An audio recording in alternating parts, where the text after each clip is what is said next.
बोले वृंदावन बिहारी लाल की, श्री राधे गोविंद सरकार की, श्रीमद् भागवत महापुराण की, गौ माता की, श्री सद्गुरुदेव भगवान की जय जय श्री राम, जय जय श्री राम, जय जय श्री राम। निताई गौर हरि बोल।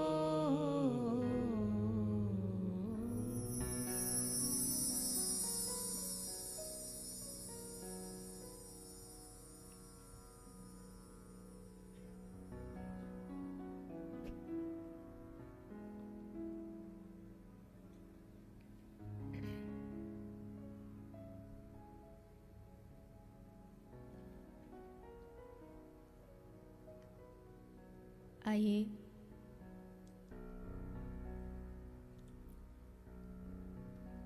चित सार सिंधु सर्वस्व भगवान श्री राधे गोविंद के चरण कमलों का ध्यान करते हुए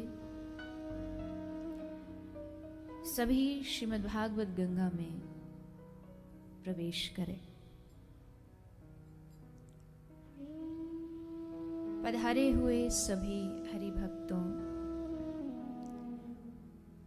वैष्णव जनों के चरणों में व्यासपीठ की ओर से आप सभी को मेरा प्रणाम।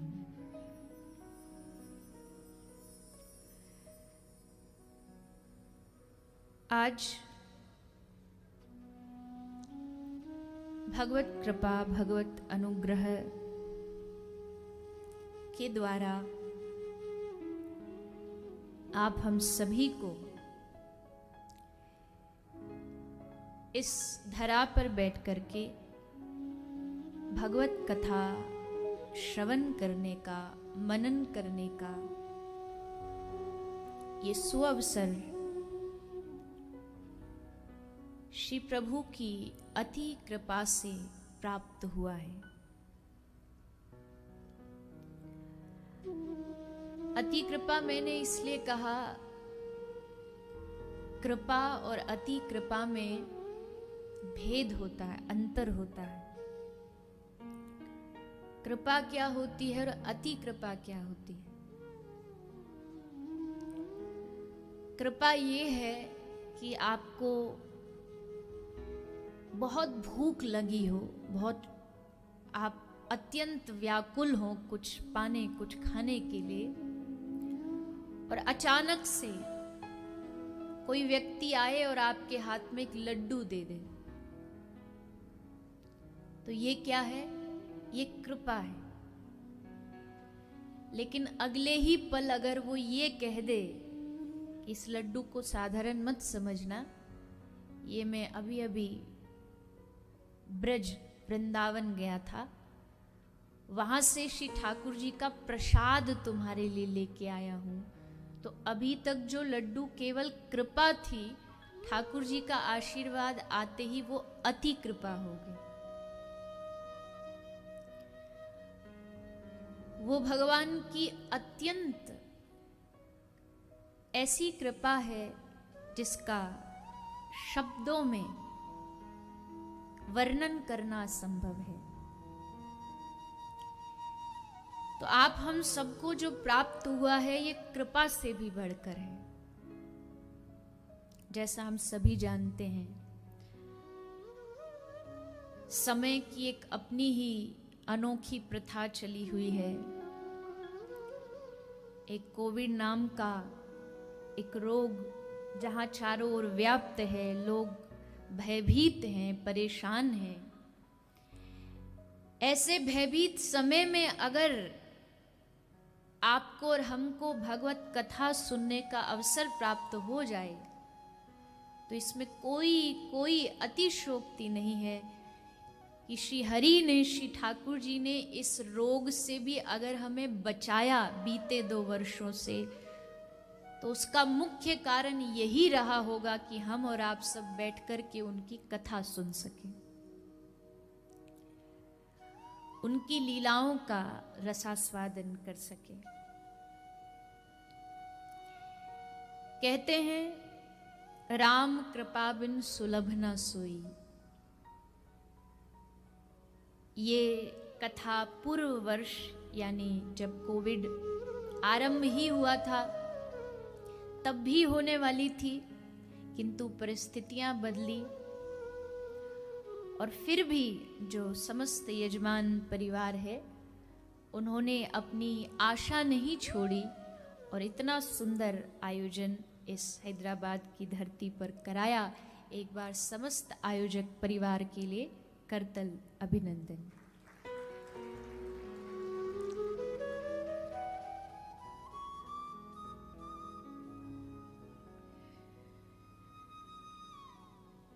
इस दुनिया में सबसे दुर्लभ वस्तु क्या है? अगर कोई आपसे पूछे इस दुनिया की सबसे दुर्लभता से, बड़ी मुश्किल से जो प्राप्त होती है वो वस्तु क्या है, तो कोई कहेगा जी पैसा बड़ा दुर्लभ है क्योंकि इसके लिए बड़ी मेहनत करनी पड़ती है। आपको क्या पता, आप तो बैठ जाते हो व्यासपीठ पर, आगे पीछे लोग घूमते हैं। पैसा कैसे कमाया जाता है हमसे पूछो, मेहनत क्या होती है हमसे पूछो। पैसा दुर्लभ है, लक्ष्मी का आना दुर्लभ है। कोई कहेगा नहीं जी, एक अच्छा सुशील शांत प्रेम भरा परिवार मिलना बड़ा दुर्लभ है। सब परिवार में एकता हो, प्रेम हो, ये बड़ा दुर्लभ है। कोई कहेगा जी नहीं, एक अच्छी अर्धांगिनी का मिलना बड़ा दुर्लभ है। कोई कहेगा जी ये अच्छे आज्ञाकारी बेटे का मिलना दुर्लभ है। किंतु यही बात जब बाबा तुलसी से पूछी गई तो बाबा तुलसी ने कहा सबसे दुर्लभ संसार में क्या है? तो बाबा तुलसी कहते हैं संत समागम हरि कथा तुलसी दुर्लभ दोए, सुत दारा और लक्ष्मी तो पापी के भी होए। सुत माने बेटा, दारा माने पत्नी और लक्ष्मी माने धन। ये तो एक पापी के पास भी मिल जाएगा। हम कई बार देखते हैं कई व्यक्तियों का धंधा ऐसा होता है, गलत धंधा होता है, लेकिन धन की कोई कमी नहीं उनके पास। तो बाबा तुलसी कहते हैं अच्छा पुत्र मिलना, अच्छी पत्नी मिलना, धन मिलना ये कोई बड़ी बात नहीं है। बाबा तुलसी की दृष्टि से देखो तो संत समागम और हरि कथा, ये दो चीज मिलना सबसे दुर्लभ है। पहला क्या? संतों का मिलन, और दूसरा जो आप यहाँ बैठ के श्रवण कर रहे हैं भगवत कथा। ये दो चीज अगर आपको प्राप्त हो रही हैं तो समझ लीजिए आपका सीधा भगवान की जो कृपा है वो सीधा आप पर बरस रही है। कृपा का और क्या अनुमान लगाओगे आप बताइए? कैसे पता लगेगा श्री ठाकुर जी हम पर प्रसन्न हैं? बोले भगवान की प्रसन्नता पता लगाने का एक ही तरीका है। कौन सा तरीका है?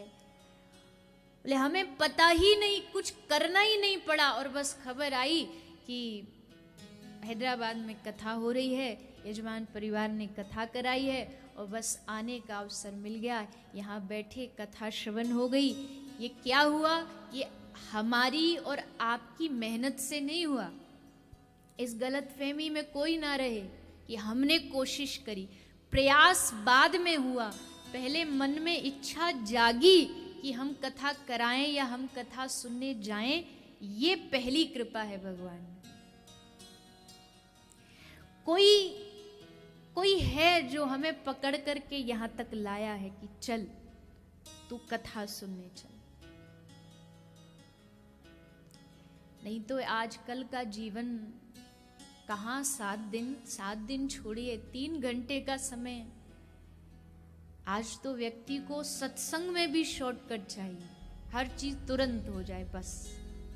आज जाएं कथा में और आज ही मुक्ति मिल जाए।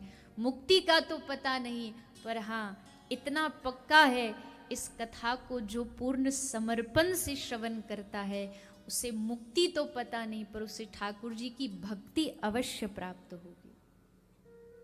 और कथा में आए भी वही जिसको भक्ति प्राप्त करनी। कथा में दो तरह के श्रोता होते हैं, एक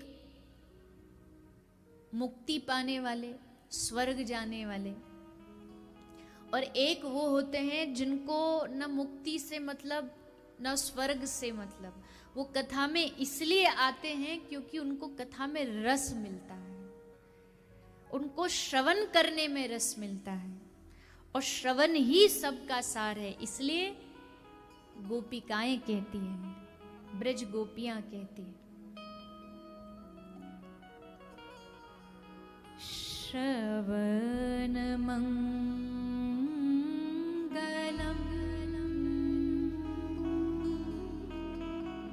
श्रीमदाततम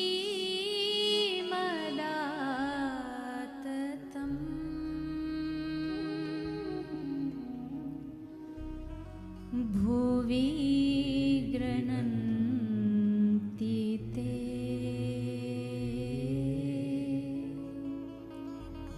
भूरिदा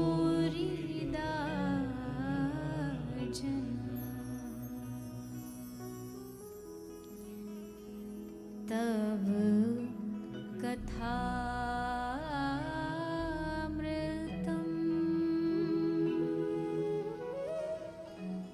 ताप्त जीवनम्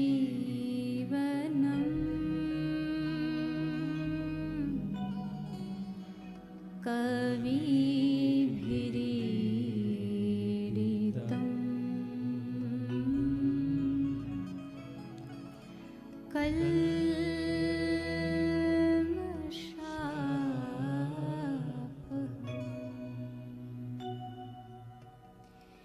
गोपियों ने इस बात को सिद्ध कर दिया कि केवल और केवल बस तुम प्रभु की कथा सुनो। सुनने से क्या होगा? तो गोपी कहती है श्रवण मंगलम, सुनने से सारे बिगड़े काम बन जाएंगे। बिगड़े काम मतलब जो जन्म जन्म की हमारी बिगड़ी है, जो श्री ठाकुर जी से हमारी दूरी है, वो सब काम अपने आप बन जाएंगे। हरि सो लगे रहो मेरे भाई, तेरी बनत बनत बन जाई। कबहू तो दीन दयाल के भनक पड़ेगी कान। जितना हम सत्संग श्रवण करेंगे उतना कभी तो ठाकुर जी के कान में जाए, कभी तो उनकी दृष्टि इस पंडाल पर पड़ेगी।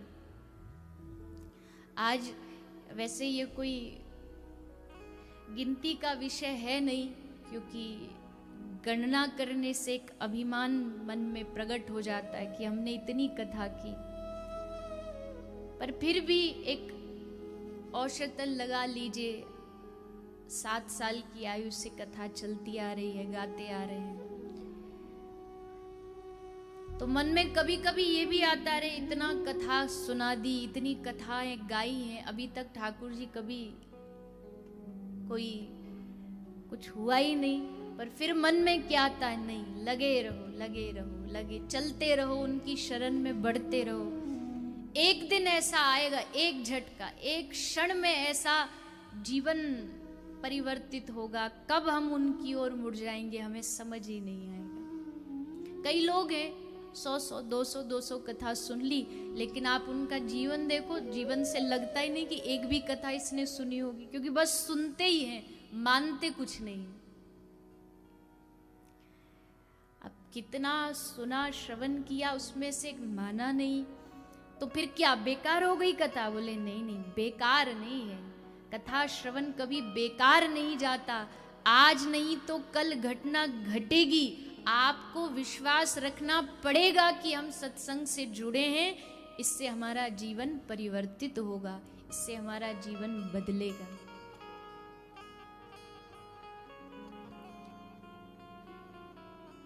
अच्छा चलिए एक बात बताइए, यहाँ कितने लोग हैं जो भक्ति प्राप्त करना चाहते हैं और कितने लोग हैं जो मोक्ष प्राप्त करना चाहते हैं? मोक्ष वाले कितने हैं? एक भी नहीं, या मैंने कहा इसलिए शर्मा रहे हैं। और भक्ति कौन कौन प्राप्त करना चाहता है? तो फिर तो मतलब सही जगह पर आए। पर आप कह भी देते मोक्ष तो भी कथा तो मैं भक्ति वाली ही सुनाती। क्योंकि देखो, अब जो जिसके पास आप जाओगे, अब मेडिकल स्टोर वाले के पास जाओगे तो दवाइयाँ ही देगा ना, कोई मिठाई थोड़ी दे सकता है। तो भागवत तो भक्ति में कथा है। आपको और हमको ये निर्णय करना पड़ेगा। आज तो प्रथम दिन है ना, तो कोई ज्यादा भागवत के प्रसंग में तो प्रवेश है नहीं। आज तो बस भागवत का परिचय है। आपको निर्णय करना होगा, आपको ये सोचना होगा आप इस कथा में क्यों आए हो।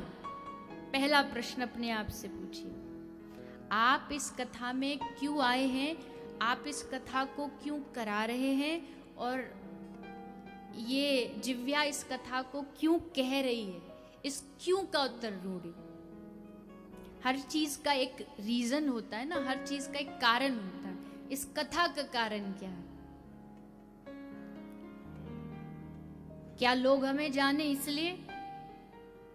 क्या हम यहाँ 7 दिन आकर एकदम वेकेशन मोड पर हो जाएंगे, आराम से भोजन करेंगे, खाएंगे, पिएंगे, सोएंगे, 3 घंटे में थोड़ी बहुत देर कथा सुन लेंगे? क्या इसलिए सुन रहे हैं? कारण क्या है पहले वो खोजिए। और जब आप इस कारण को समझ जाएंगे, जब आपको पता लगेगा कि इस कथा का कारण ना कोई सांसारिक वस्तु को पाना है, इस कथा का कारण ना नाम अपना यश गाना है, इस कथा का एकमात्र कारण है, एक उद्देश्य है इस कथा का। क्या उद्देश्य है? इस कथा का सिर्फ इतना उद्देश्य है कि आज तक ये शरीर, ये जीव जिस अपने परमात्मा को, अपने आराध्य को भूल गया था संसार में रच पच के, इस कथा के माध्यम से उन्हें पुनः याद करना है। हम किसके हैं ये याद करना है। हमारा संबंध श्री ठाकुर श्री हरि से क्या है ये याद दिलाना है इस मन को। ये मन जो संसार में इतना भटकता फिरता है, कभी रोता है, कभी घाटा होता तो परेशान हो जाता है, कोई संसार की जरा सी परिस्थिति आती है मन पागल हो जाता है। इस मन को बस तैयार करना है भगवत प्राप्ति के लिए। और यकीन मानिए, अगर वो भगवान यहां तक लाया है तो वो अपने चरणों तक भी लेकर के जाएगा। ये पहला एक लक्षण है आपका कि भगवान आप पर रीझे हुए हैं, तभी आपको यहाँ बुलाया। हैदराबाद में कथा होने वाली है, यहाँ इस होटल में कथा होने वाली, कितने लोगों को मालूम होगा। पर यहाँ आएगा कौन? यहाँ आएगा वो जिसको वो हाथ पकड़ के खींच के लाएगा कि चल उठ के कथा सुन। और यहाँ भी सुन कौन पाएगा? जिस पर उसकी दृष्टि पड़ रही हो। जैसे फोकस लाइट पड़ती है ना किसी एक व्यक्ति के ऊपर, कृपा की भी एक फोकस लाइट है, वो जिस पर पड़ेगी वही सुनेगा। अन्यथा तो यहाँ आकर के भी आलस्य आ जाएगा, नींद आ जाएगी, या मन नहीं लगेगा, उठ के चले जाएंगे। ये लक्षण है इस बात के कि भगवान आपकी ओर बढ़ रहे हैं, तभी आपको कथा में बुलाया है। ये लक्षण है कृपा के। कैसे होती है भगवत कृपा? एक बड़ी सुंदर पंक्ति है भगवत कृपा का लक्षण। जब संत मिलन हो जाए, जब संत मिलन हो जाए, तेरी वाणी हरि गुण गाए, तेरी वाणी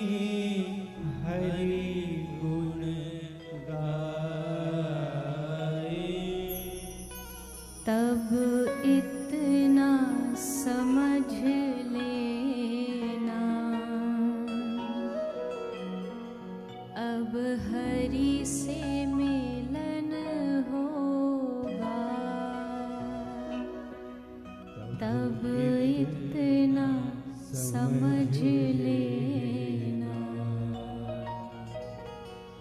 अब हरि से मिलन होगा। आँखों से आंसू आए, आँखों से आंसू आए, दर्शन को मन ललचाए, दर्शन को मन ललचाए, कोई दूजा ना मन को भाए, कोई दूजा न मन को भाए, तब इतना समझ लेना, अब हरि से मिलन होगा। तब इतना समझ लेना, अब हरि से मिलन होगा। जब संत मिलन हो जाए, किसी भक्त से मिलना हो जाए, कोई सत्संग में जाना हो जाए, तब इतना समझ लेना, अब हरि से मिलन होगा। ये लक्षण है भगवत कृपा के कि श्री प्रभु अपनी ओर बुला रहे हैं हमें। ये कृपा के लक्षण है। जीवन में कोई भी आपकी कितनी भी बुरी परिस्थितियों पर आज के दिन आप इस बात से मन से, शरीर से ना नाचो पर मन से नाचने उठने लग जाओ कि भगवान ने कृपा करके हमें कुछ समय दिया कि हम उनकी चर्चा सुन सके, हम उनके भक्तों की चर्चा सुन सके। मन आनंद में नाचना चाहिए, शरीर भले बैठा रहे पर मन नाचे कि आहा, इस कृपा का अनुभव करिए। कभी कभी हम संसार की भाग दौड़ में इतने व्यस्त हो जाते कि हम भगवान की कृपा का अनुभव ही नहीं कर पाते। आहा, देखो भगवान ने 2 आंखें दी हैं, मैं देख सकता हूँ। भगवान ने 2 चरण दिए हैं, मैं उनकी कथा में जा सकता हूँ। भगवान ने हाथ दिए हैं, मैं उनकी कथा में ताली बजा सकता हूँ। कितनी कितनी असीम कृपा है ठाकुर जी की। कोविड आया, आपने देखा एक एक सांस के लिए कैसी हल्ला मचा, मार काट मची। एक एक श्वास लाखों लाखों में बिक रही है। और आप और हम देखो कैसे आनंद से खुले में श्वास ले रहे हैं। जब मन करे सांस भीतर ले सकते हैं, जब मन करे छोड़। ये कृपा नहीं तो और क्या है? ये तो हमारी बुद्धि खराब है जो हम संसार की तृष्णाओं को लेके, इच्छाओं को लेके दिन रात दुखी रहते। जिस दिन हमें इस प्रकार से आध्यात्मिक जीवन जीना आ जाएगा, उस दिन हर क्षण आनंद से भर जाएगा कि प्रभु ने कितनी कृपा की है मेरे ऊपर। इस कृपा का अनुभव करिए। संसारी के लिए कृपा कुछ और होती होगी, उससे पूछो कैसे हो भैया? हाँ, भगवान की बड़ी कृपा है। क्यों कृपा है? धंधा अच्छा चल रहा है इसलिए कृपा है। संसारी के लिए धंधा बढ़िया चले ये कृपा होगी, पर भक्तों के लिए ये कृपा नहीं है। उनके लिए कृपा कब है? बोले बैठे थे, बैठे बैठे अचानक मन उधर उनकी ओर चल पड़ा, याद आ गई उनकी, मुख से कृष्ण नाम निकल गया, मुख से राधा नाम निकल गया। क्या हुआ? कृपा हो गई। यकीन मानिएगा आप इस बात पर, यहां अगर बैठ के एक बार भी अगर आपके मन ने कृष्ण कहा या भगवान को याद किया, तो ये समझ लेना आप ही उन्हें याद नहीं कर रहे, वो भी बैठ के आपको याद कर रहे, तब उन्हें आपको उनकी याद आई। उन्होंने पहले याद किया, तब आपको उनकी याद आई।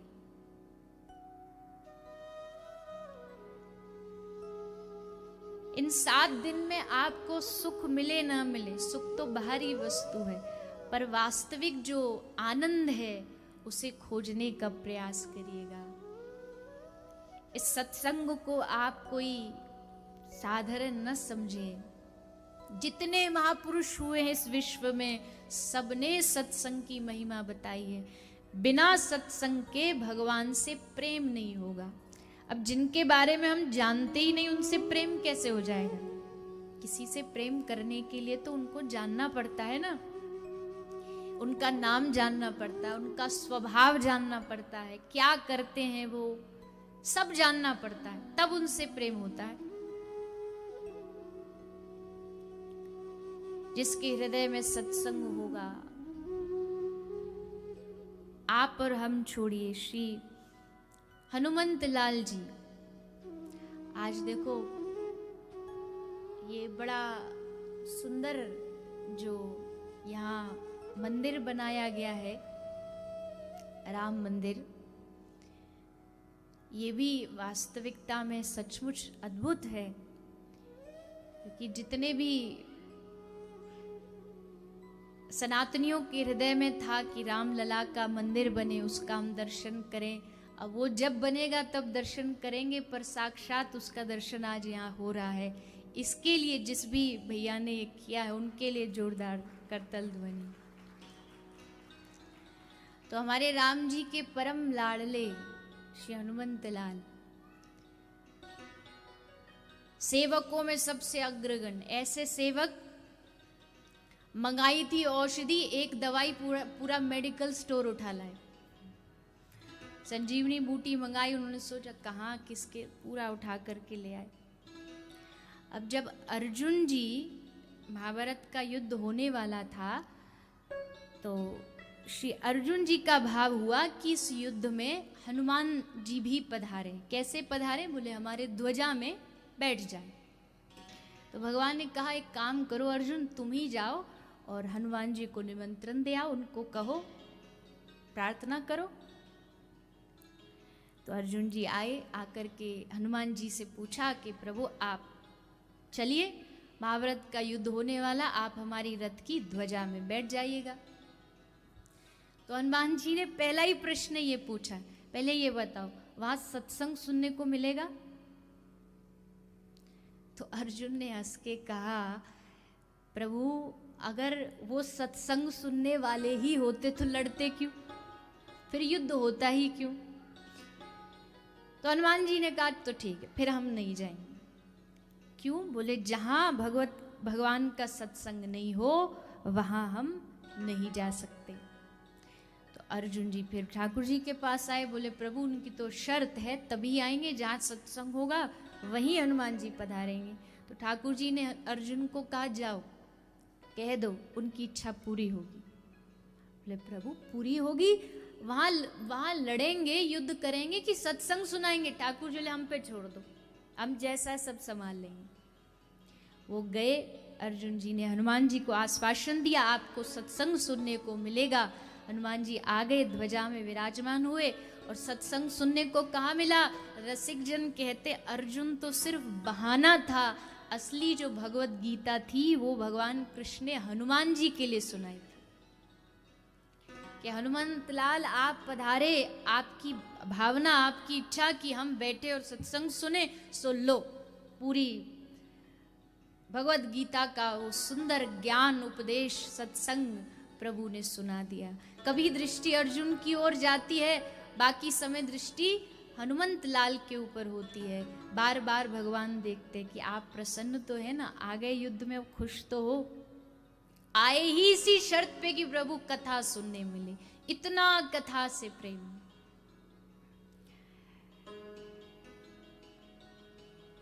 तभी तो ज्ञानी नाम अग्रगण्यम उनको कहा गया है। अगर उन महापुरुषों की भगवान के सत्संग के प्रति इतना लगाव हो सकता है, इतना स्नेह हो सकता है, तो हम जैसे लोगों को तो विचार करो, उनको तो साक्षात भगवान के दर्शन हो गए, उसके बाद भी उनको सत्संग प्रिय है। एक हम लोग हैं, भगवान तो मिलना भी दूर दूर, सत्संग से भी कोई प्रेम नहीं। कोई कह भी दे सत्संग सुनने का तो बोल देंगे अरे ये सब तो दिखावा होता है, असली ज्ञान तो भीतर है, मानो जैसे ज्ञान कितना कूट कूट के भगवान ने इनमें ही भर रखा है। अगर इतना ही ज्ञान होता तो ये शब्द कभी कहते ही नहीं कि सत्संग में रखा क्या है। पता चल जाता कि सत्संग में ही सब कुछ रखा है। अरे मधुसूदन सूरीपाद आए हैं, कथा में बैठे हैं, आनंद मग्न, आंखें बंद, कथा चल रही है, अश्रुधारा बहती जा रही है भगवान की याद में। साक्षात श्री ठाकुर जी पधारे हैं दर्शन देने के लिए। मधुसूदन सूरीपाद के लिए साक्षात भगवान पधारे हैं और आके कंधे पर, सूरीपाद के कंधे पर हाथ रखा है। अब आप एकदम मग्न हो, ध्यानस्थ हो और अचानक कोई आ जाए पीछे से कंधे, तो एकदम घबराहट होती है। तो घबराए, एकदम पीछे मुड़ के देखा कौन आया है, तो मोर पंखधारी, मुरलीधारी, पीतांबरधारी ठाकुर खड़े हैं। सूरीपाद ने देखा, अच्छा आ गई, फिर आगे मुंह करके फिर आंख बंद कर ली। अब ठाकुर जी को लगा कि ये तो हमारी बड़ी बेइज्जती वाला सिस्टम हो गया। अजी हम जहाँ जाते हैं वहाँ तो लंबी लंबी लाइन लग जाती है, कतार लग जाती है, इसको देखो, देखा और फिर मुंह आगे कर लिया, आंख बंद कर ली। तो भगवान ने दोबारा ट्राई किया कि हो सकता पहचान नहीं पाया हो जल्दबाजी में, तो भगवान ने फिर पकड़ के कंधा, अरे उठो उठो, देखो हम पधारे हैं। तो फिर पीछे देखा, फिर आगे, आंख बंद करके बैठ गए। ठाकुर जी तो बड़े, अब की बार पकड़ के ठाकुर जी ने पूरा हिला, अरे सुनो तो सूरीपाद ने पीछे इशारा किया। बताओ, भगवान को, जो साक्षात भगवान है, उनको इशारा हो रहा है कि चुप, आप चुप हो जाइए। अब बेचारे ठाकुर जी चुप होकर के बाहर, द्वार के बाहर, पंडाल के बाहर जाके बैठ गए। थोड़ी देर बाद जब सत्संग विश्राम हुआ, तब सूरीपाद बाहर आए, आकर के श्री ठाकुर जी के चरणों में रोते रोते लेट गए। हे प्रभु, हमें क्षमा करिए, हम आपका स्वागत नहीं कर पाए, पर क्या करें ना, आपकी कथा इतनी रसमयी है कि उसमें आके अगर आप भी कुछ कहोगे तो वो भी लगेगा कि कोई व्यवधान कर रहा है। और आपका तो बताओ कितनी देर का आना है, एक बार आओगे, दर्शन दे के चले गए, फिर गई युगों युगों की, उसके बाद संभालेगा कौन हमें? आपकी कथा ही तो संभालेगी। आप तो अतिथि जैसे आते हो, चले जाते हो, लेकिन आपके जाने के बाद भी संग कोई देगा तो वो आपकी कथा देगी, आपकी लीलाएं देंगी। इसलिए इस बात को हमें मन में बिठाना है।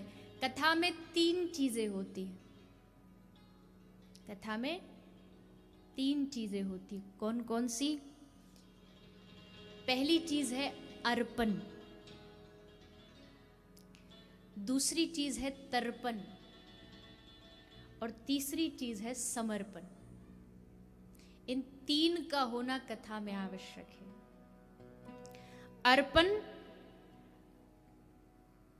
अर्पण होता है अपने आप को देना,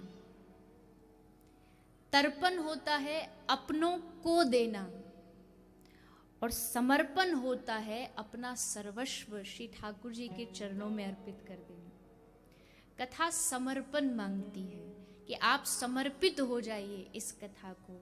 7 दिन के लिए ये विचार करिए कि मैं एक प्रकार की कठपुतली हूँ और ये जो श्रीमद् भागवत जी विराजमान है, ये मुझे अपने अनुरूप जैसे चलाएंगी, जो बताएंगी। और यहाँ जो बातें आपको बताई जा रही है ना, ये कुछ भी मनमुखी नहीं है। मनमुखी माने मन में अच्छा लगा सो बता दिया।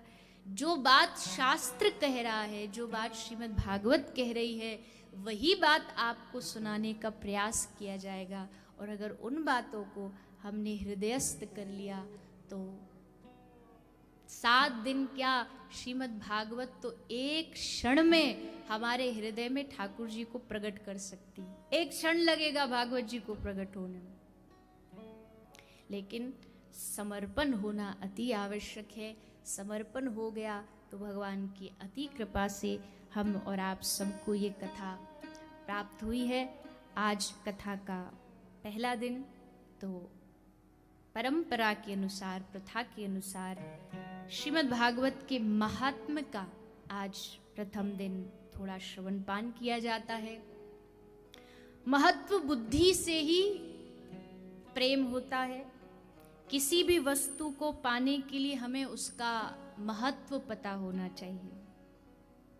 तो भागवत का महत्व क्या है, उसके विषय में पद्म पुराण से लिया गया ये महात्म्य है, उसका वर्णन संत महापुरुष कर रहे हैं। आइए सभी बड़े भाव के साथ हाथ जोड़ करके श्रीमद् भागवत के प्रथम श्लोक का मेरे साथ में मिलकर के पाठ करें।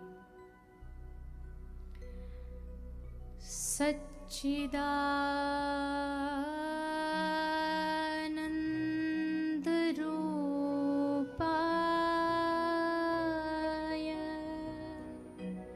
सच्चिदानंद रूपाय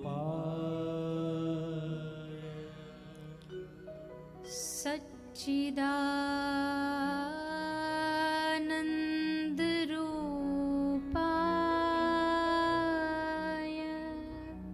सच्चिदानंद रूपाय विश्वोत्पत्त्यादि हेतवे विश्वोत्पत्त्यादि हेतवे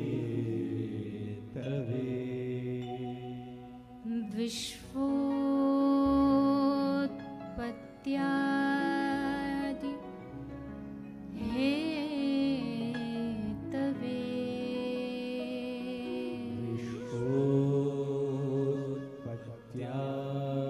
विश्वोत्पत्त्यादि हेतवे तापत्रय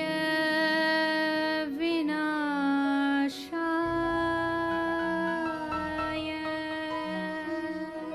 तापत्रय विनाशाय तापत्रय विनाशाय तापत्रय विनाशाय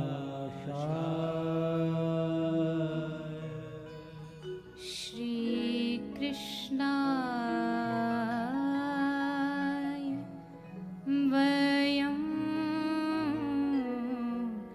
नुमः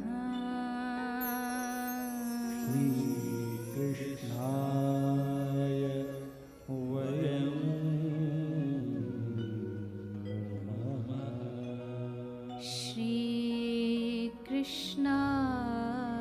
श्रीकृष्णाय वयं नुमः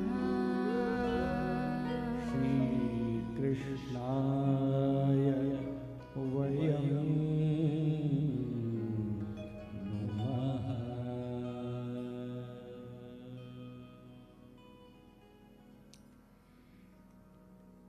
जैसा कि अभी थोड़ी देर पहले कहा कि किसी से प्रेम करना है तो उसको जानना आवश्यक है। जाने बिनु नहीं होई परतीति और बिनु परतीति नहीं होए प्रीति। बिना जाने प्रीति नहीं होगी, प्रेम नहीं होगा।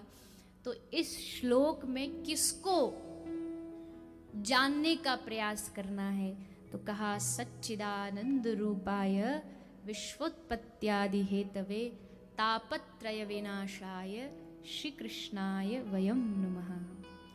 इस श्लोक में एकमात्र भगवान कृष्ण की चर्चा है। वो क्या करते हैं, उनका स्वभाव क्या है।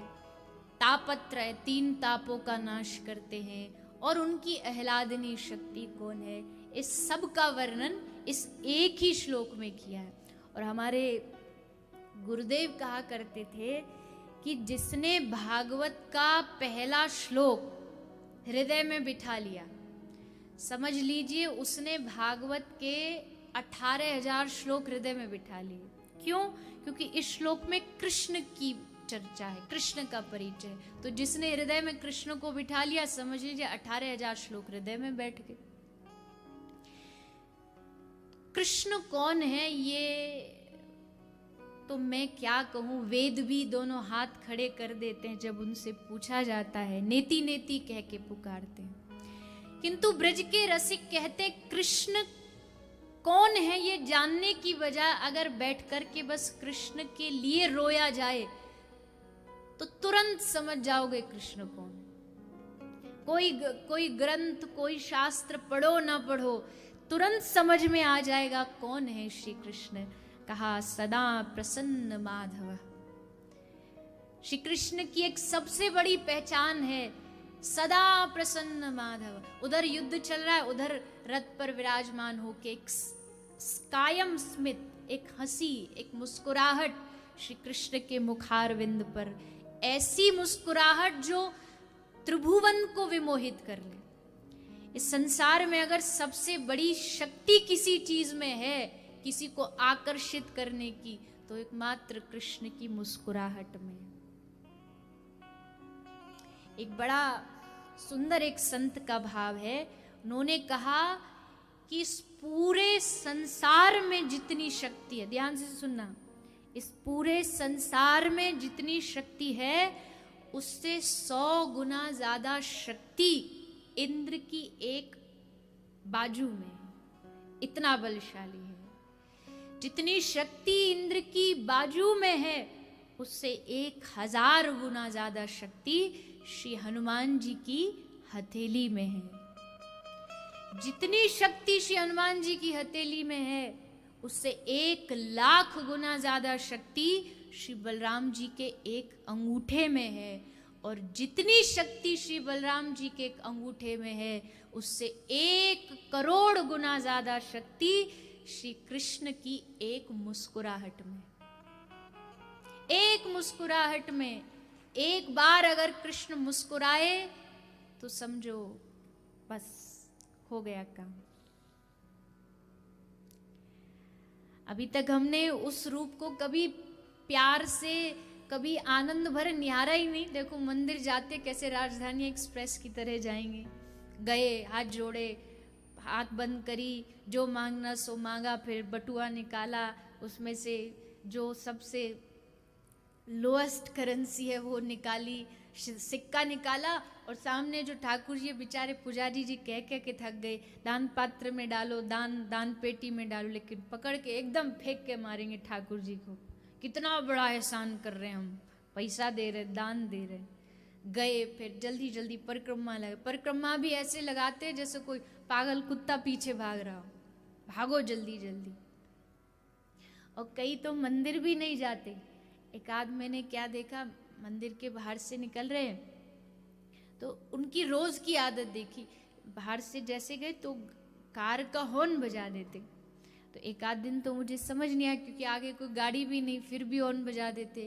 तो बोले आप ये क्यों बजाते हो? बोले वो क्या है ना, भीतर तो जा नहीं सकते क्योंकि ऑफिस जाना होता है, तो अब हाजिरी भी जरूरी है, अटेंडेंस लगना भी जरूरी, तो यहीं से हॉर्न बजा के कह देते भगवान हम आ गए, हाजिरी मान लेना, अब फिर जब टाइम होगा तब आएंगे। वारे व्यस्त आदमी, आपकी इतनी व्यस्तता किस काम की कि आपके लिए ठाकुर जी के लिए समय नहीं है? कभी जी भर के उनको निहारा ही नहीं। जितने लोग बिहारी जी जाते हैं या किसी भी प्रसिद्ध मंदिर जाते हैं, आप वो जब वापस आए ना तो आप उनसे सिर्फ इतना पूछ लेना, आज श्री ठाकुर जी ने कौन से रंग के वस्त्र पहने थे। 90% नहीं बता पाएंगे कि आज ठाकुर जी ने क्या पहना था, क्योंकि दर्शन तो करने गए ही नहीं थे, वहां तो कुछ और मनोकामना लेके गए थे, सो वो मांग के आ गए, पूरी हो गई।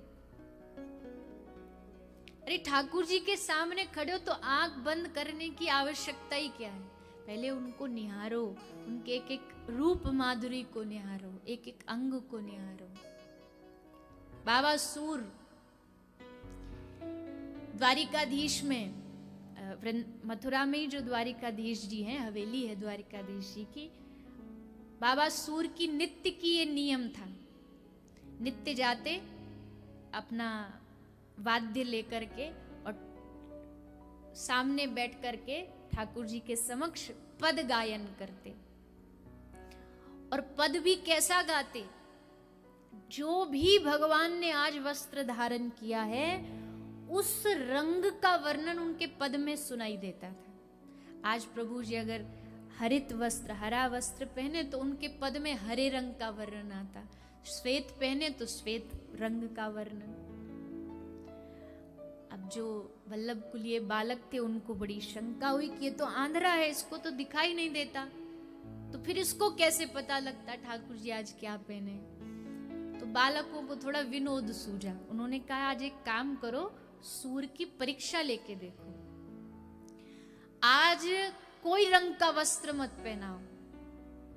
नीलकमल तो वैसे ही है ठाकुर जी, बस गले में एक मोतियों की माला पहना के बिठा दो, वस्त्र मत पहनाओ, बिना वस्त्र निर्वस्त्र बिठा दिया आज ठाकुर जी को। बैठ गए अब देखने के लिए कि आज क्या करेगा सूर। तो बाबा सूर आए, वाद्य लिया, अपनी पद गायन की सेवा करी, पूरा पद गा दिया, उसके बाद हाथ जोड़ के प्रणाम कर दिया। तो वल्लभ कुली बालकों ने पूछा कि इस बाबा से कि बाबा आज आपने बताया नहीं ठाकुर जी ने कौन से रंग के वस्त्र पहने। तो बाबा के गले में एक गमछा पड़ो, सो बाबा ने वही को मोड़े पे धर के, जैसे कोई नई बहू शर्मा जाए ना लाज में, तो वैसी लज्जा में शर्मा के बोले, तुम सचमुच चाहो कि मैं बताऊं आज कहाँ पहरे हो है। बालक बोले हाँ बिल्कुल चाहे, बताओ ना कहाँ पहरे हो। सूरदास बोले पक्का बता दूं? हाँ पक्का बता दो। तो उस बाबा सूर ने पद गायो। कौन सो पद? आज हरि देखे नंगम नंगा, मोती माल उर माही विराजत, छवि के उठत तरंगा। आज हरि देखे नंगम नंगा, बोले ये हरा पहन ले तो भी उतने सुंदर, ये ढोरा पहन ले, सफेद पहन ले तो भी सुंदर, और नाभि पहने तो मोती माल, केवल एक माला और फिर भी छवि के उठत तरंगा। सब चरणों में गिर गया। आहा, हमारी आंखें होते हुए भी हम कभी ना देख पाए, पर धन्य है सूर जो आंख, भले आंख नहीं पर दृष्टि है एकमात्र भगवान को देखने की। बाबा सूर कहते हैं इसकी आंख नहीं है, ये पद वो गा रहा है। आंख नहीं है लेकिन पद क्या है? हरि दर्शन की प्यासी अखियां। मेरी आंख अतृप्त है, क्यों? क्योंकि अभी तक मुझे उनके दर्शन नहीं हुए।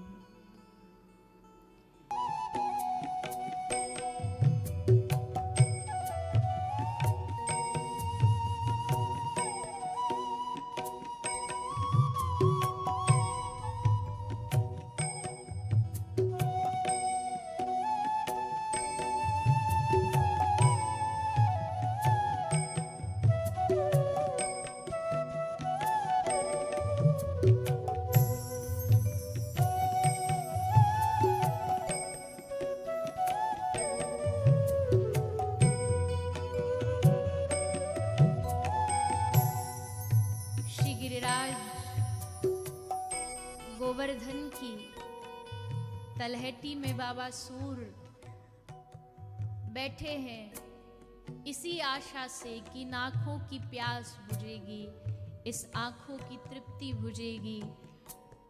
झरझर अश्रु बह रहे हैं, कब मेरे आराध्य, कब युगल सरकार मुझे दर्शन देंगे। तभी उसी क्षण आज उन भगवान का हृदय भी पिघल गया। आज राधा माधव दोनों विहार करते करते सूर के सामने आ गए। वो आंधेरा बस यही गाते गाते हरि दर्शन की प्यासी, आंखें कब तृप्त होंगी, बस यही सोचे जा रहे हैं। पता ही नहीं कि सामने वो खड़े हैं जिनके आशा के लिए वो रो रहा है। ठाकुर जी ने देखा कि ये बावरा तो आंख ही नहीं खोल रहा, ये तो देख ही नहीं रहा। कृपालु भगवान ने एक बहाना बनाया और जोर जोर से आवाज करके कहने लगे, अरे श्री जी आगे मत बढ़ो। राधा रानी को कह रहे आगे मत जाओ, आगे मत जाओ, ये अंधा बड़ा चालाक है, आपके चरणों को पकड़ लेगा। जैसे सूर के कान में ये आवाज गई, समझ गए तुरंत कि आज कृपा करने पधारे हैं और इशारा दे रहे हैं कि हाथ आगे बढ़ा और चरण पकड़ ले। फिर से ठाकुर जी ने कहा ये तो अब भी आगे नहीं बढ़ रहा। फिर ठाकुर जी कहते अरे श्री जी आगे मत जाओ, आप तो कतई नजदीक पहुंच गई, अरे आप तो कतई सामने खड़ी हो, बस हाथ ये उठाएगा ही कि आपके चरण पकड़ लेगा, फिर छोड़ेगा नहीं। बस सूर को इशारा मिल गया, तुरंत हाथ बढ़ाया और श्री राधा रानी के चरण पकड़े। जैसे श्री जी के चरण पकड़े तुरंत श्री जी घबराई और पीछे हट गए। चरण तो हाथ से छूट गया, पर श्री राधा रानी का नूपुर सूर के हाथ में आ गया, पायल हाथ में आ गया। सूर राजी हो गया, खुश हो गया, हाँ पायल हाथ में आ गई। क्यों? अब जो दूसरी जोड़ी पायल है वो तो बेकार जाएगी, अगर उसको उपयोगी लाना है तो जो इस पायल का अधिकारी मालिक है उसको मेरे पास आना ही पड़ेगा। तभी थोड़ी देर बाद श्री राधा रानी आई। बाबा तेने देखी का मेरी एक पायल खो गई है। बाबा ने पूछी कौन है तू, का नाम है तेरो? मेरो नाम राधा है। कहाँ ते आई है? बोले पास के गांव ते आई हूँ बाबा, मैं तो यहाँ दही बेचने आई, सो मेरी पायल पतो न कहाँ खो गई। बाबा सूर बोले लाली एक पायल तो मेरे ढोरे भी है, पर ये कैसे पतो लगेगी कि वो पायल तेरी है? पहले दूसरी पायल दिखा, मैं वाकू देखूंगा और तब तेरी दूसरी पायल तुमको मिलेगी। राधा रानी ने हंसते भई कही तू देख भी लेगो कि पायल एक जैसी दिख रही है, नहीं आंख है तेरी? तो बाबा सूर ने हंस के कही लाली तू मेरी लाडली जी, तू मेरे सरकार को जानती नहीं, वो कृपा करे तो एक क्षण में दृष्टि आ जाएगी। बस इतना कहा राधा रानी रीझ गई। श्याम सुंदर को कहा आज तो सूर पर कृपा करनी पड़ेगी। दोनों ने हाथ उठाए, सूरदास के मस्तक पर रखा और जैसे आंखें खुली सूर की तो सामने साक्षात राधा माधव खड़े। आज आंखों पर यकीन नहीं हो रहा, इस दृष्टि पर यकीन नहीं हो रहा। जन्म जन्म जिनको पाने के लिए भटका वो सामने खड़े। दर्शन किए बाबा सूर ने, भगवान ने हृदय से लगा लिया और उसी छवि को बाबा सूर ने आज दर्शन किया। धन्य है वो आंखें, ये आंखें न जाने कितने जन्मों तक संसार के सुंदर सुंदर रंगों को देखने के लिए चाह करती रही, अच्छे अच्छे स्थानों को देखने के लिए आंखें चाह करती रही। पर धन्य है वो आंखें जो एकमात्र भगवान के दर्शन के अलावा दूसरी कोई चाह ही न बचे। दर्शन हुआ, भगवान ने कहा सूर तुझे क्या चाहिए बोल, आज खजाना खुला है, कृपा का खजाना, जो चाहिए वो मांग ले। तो सूर ने हाथ जोड़ के कहा हे प्रभु, जो आंखें आपने मुझे दी ना अभी दर्शन के लिए, वो आंखें वापस ले लो, इन आंखों को मुझसे छीन लो। पर क्यों? हे गोविंद, जिन आंखों ने एक बार तुम्हें देख लिया उन आंखों को अब कुछ देखना बाकी नहीं और कुछ देखना भी नहीं चाहती ये दृष्टि, ये आंखें। एक ही चाह थी आपके स्वरूप का दर्शन हो जाए, वो आज हो गया। अब इन आंखों को मैं अपवित्र नहीं करना चाहता संसार को देख के, इसलिए वापस ले जाओ, वापस नहीं चाहिए। आज सूर पर इतनी कृपा हुई, बाबा सूर आगे पद में कहते हैं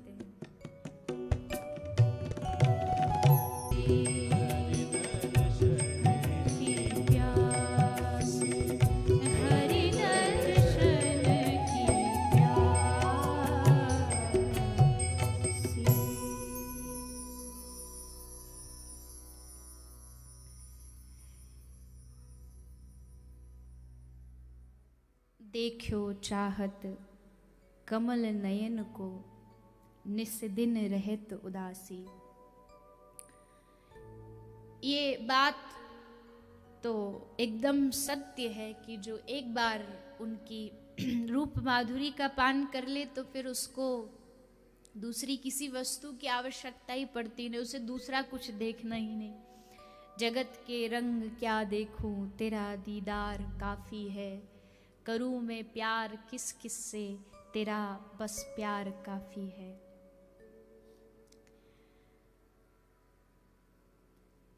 तो कैसे हैं श्री ठाकुर, अब ये तो शब्दों में तो हम क्या ही जान पाएंगे, क्या ही बता पाएंगे। ये तो जो अनुभवी लोग हैं, जिन्होंने एक झलक भी पाई है, उनसे जाके पूछो कैसे है श्री ठाकुर जी, कैसा उनका स्वरूप का आनंद है। अभी हमें मिला नहीं है, इसलिए हमें दुनिया की ये सब चकाचौंध अच्छी लगती है, दुनिया के रंग अच्छे लगते हैं। लेकिन जिस दिन वो रंग दिख जाएगा, श्यामल रंग, मेघवर्णम शुभांगम, कई लोग तो इसी को लेके बड़े कंफ्यूज हैं कि आखिर वो हैं कैसे। कोई कहता काले हैं, कोई कहता है एक मैया अभी आई थी, अभी इस कथा से पहले, बोली ठाकुर जी हैं कैसे। कहीं कहीं तो लिखा काले हैं, फिर कहीं कहीं लिखा है मेघ के समान नील वर्ण के हैं। और अगर महामंत्र तो हरे कृष्ण हरे कृष्ण। एक बच्चा बोला ठाकुर जी हरे थोड़ी हैं, ठाकुर जी तो काले हैं। तो फिर बोले हरे कृष्ण नहीं, फिर ये कीर्तन करना चाहिए, काले कृष्ण कृष्ण कृष्ण काले काले, काले राम राम राम काले काले। ये मंत्र होना चाहिए। हरे कहाँ से हो गए, हरे तो हमें कहीं दिखाई नहीं दिए, काले तो दिखते हैं। तो काले से हरे कैसे हो गए? बोले जब से श्री किशोरी जू इनके समक्ष हुई ना, वाम भाग में, जातन की झाई परे श्याम हरित दुति हुई। उनकी जब वो पड़ी ना प्रकाश, तो ये काले हरे हो गए। वैसे विनोद की बात है, यहाँ हरे का मतलब वो रंग से नहीं है। राधा रानी का एक नाम हरा है, राधा रानी का एक नाम हरा है। तो ये जो श्लोक, ये जो मंत्र है, ये संस्कृत का मंत्र है, उपनिषद का मंत्र है। तो हरा का व्याकरण में वो हरे हो गया है। तो यहाँ हरा जो है ये राधा रानी का नाम है। तो हरे कृष्ण मतलब राधे कृष्ण है। और राधा रानी के बिना तो श्री ठाकुर जी की, हमारे ब्रज में कई लोग कहते राधा बिना श्याम आधा, हमारे ब्रज वाले कहते आधा नहीं, ये तो कतई भी जीरो भी नहीं है राधा रानी के बिना।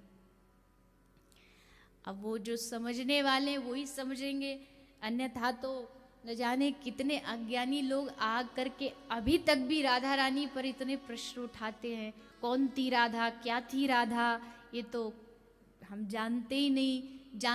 ये आपकी सबसे बड़ी अज्ञानता है। क्योंकि जिस दिन आप ये तत्व जान गए कि श्री राधा तत्व क्या है, तो फिर आपको यहाँ तक भटकना ही नहीं पड़ेगा कहीं।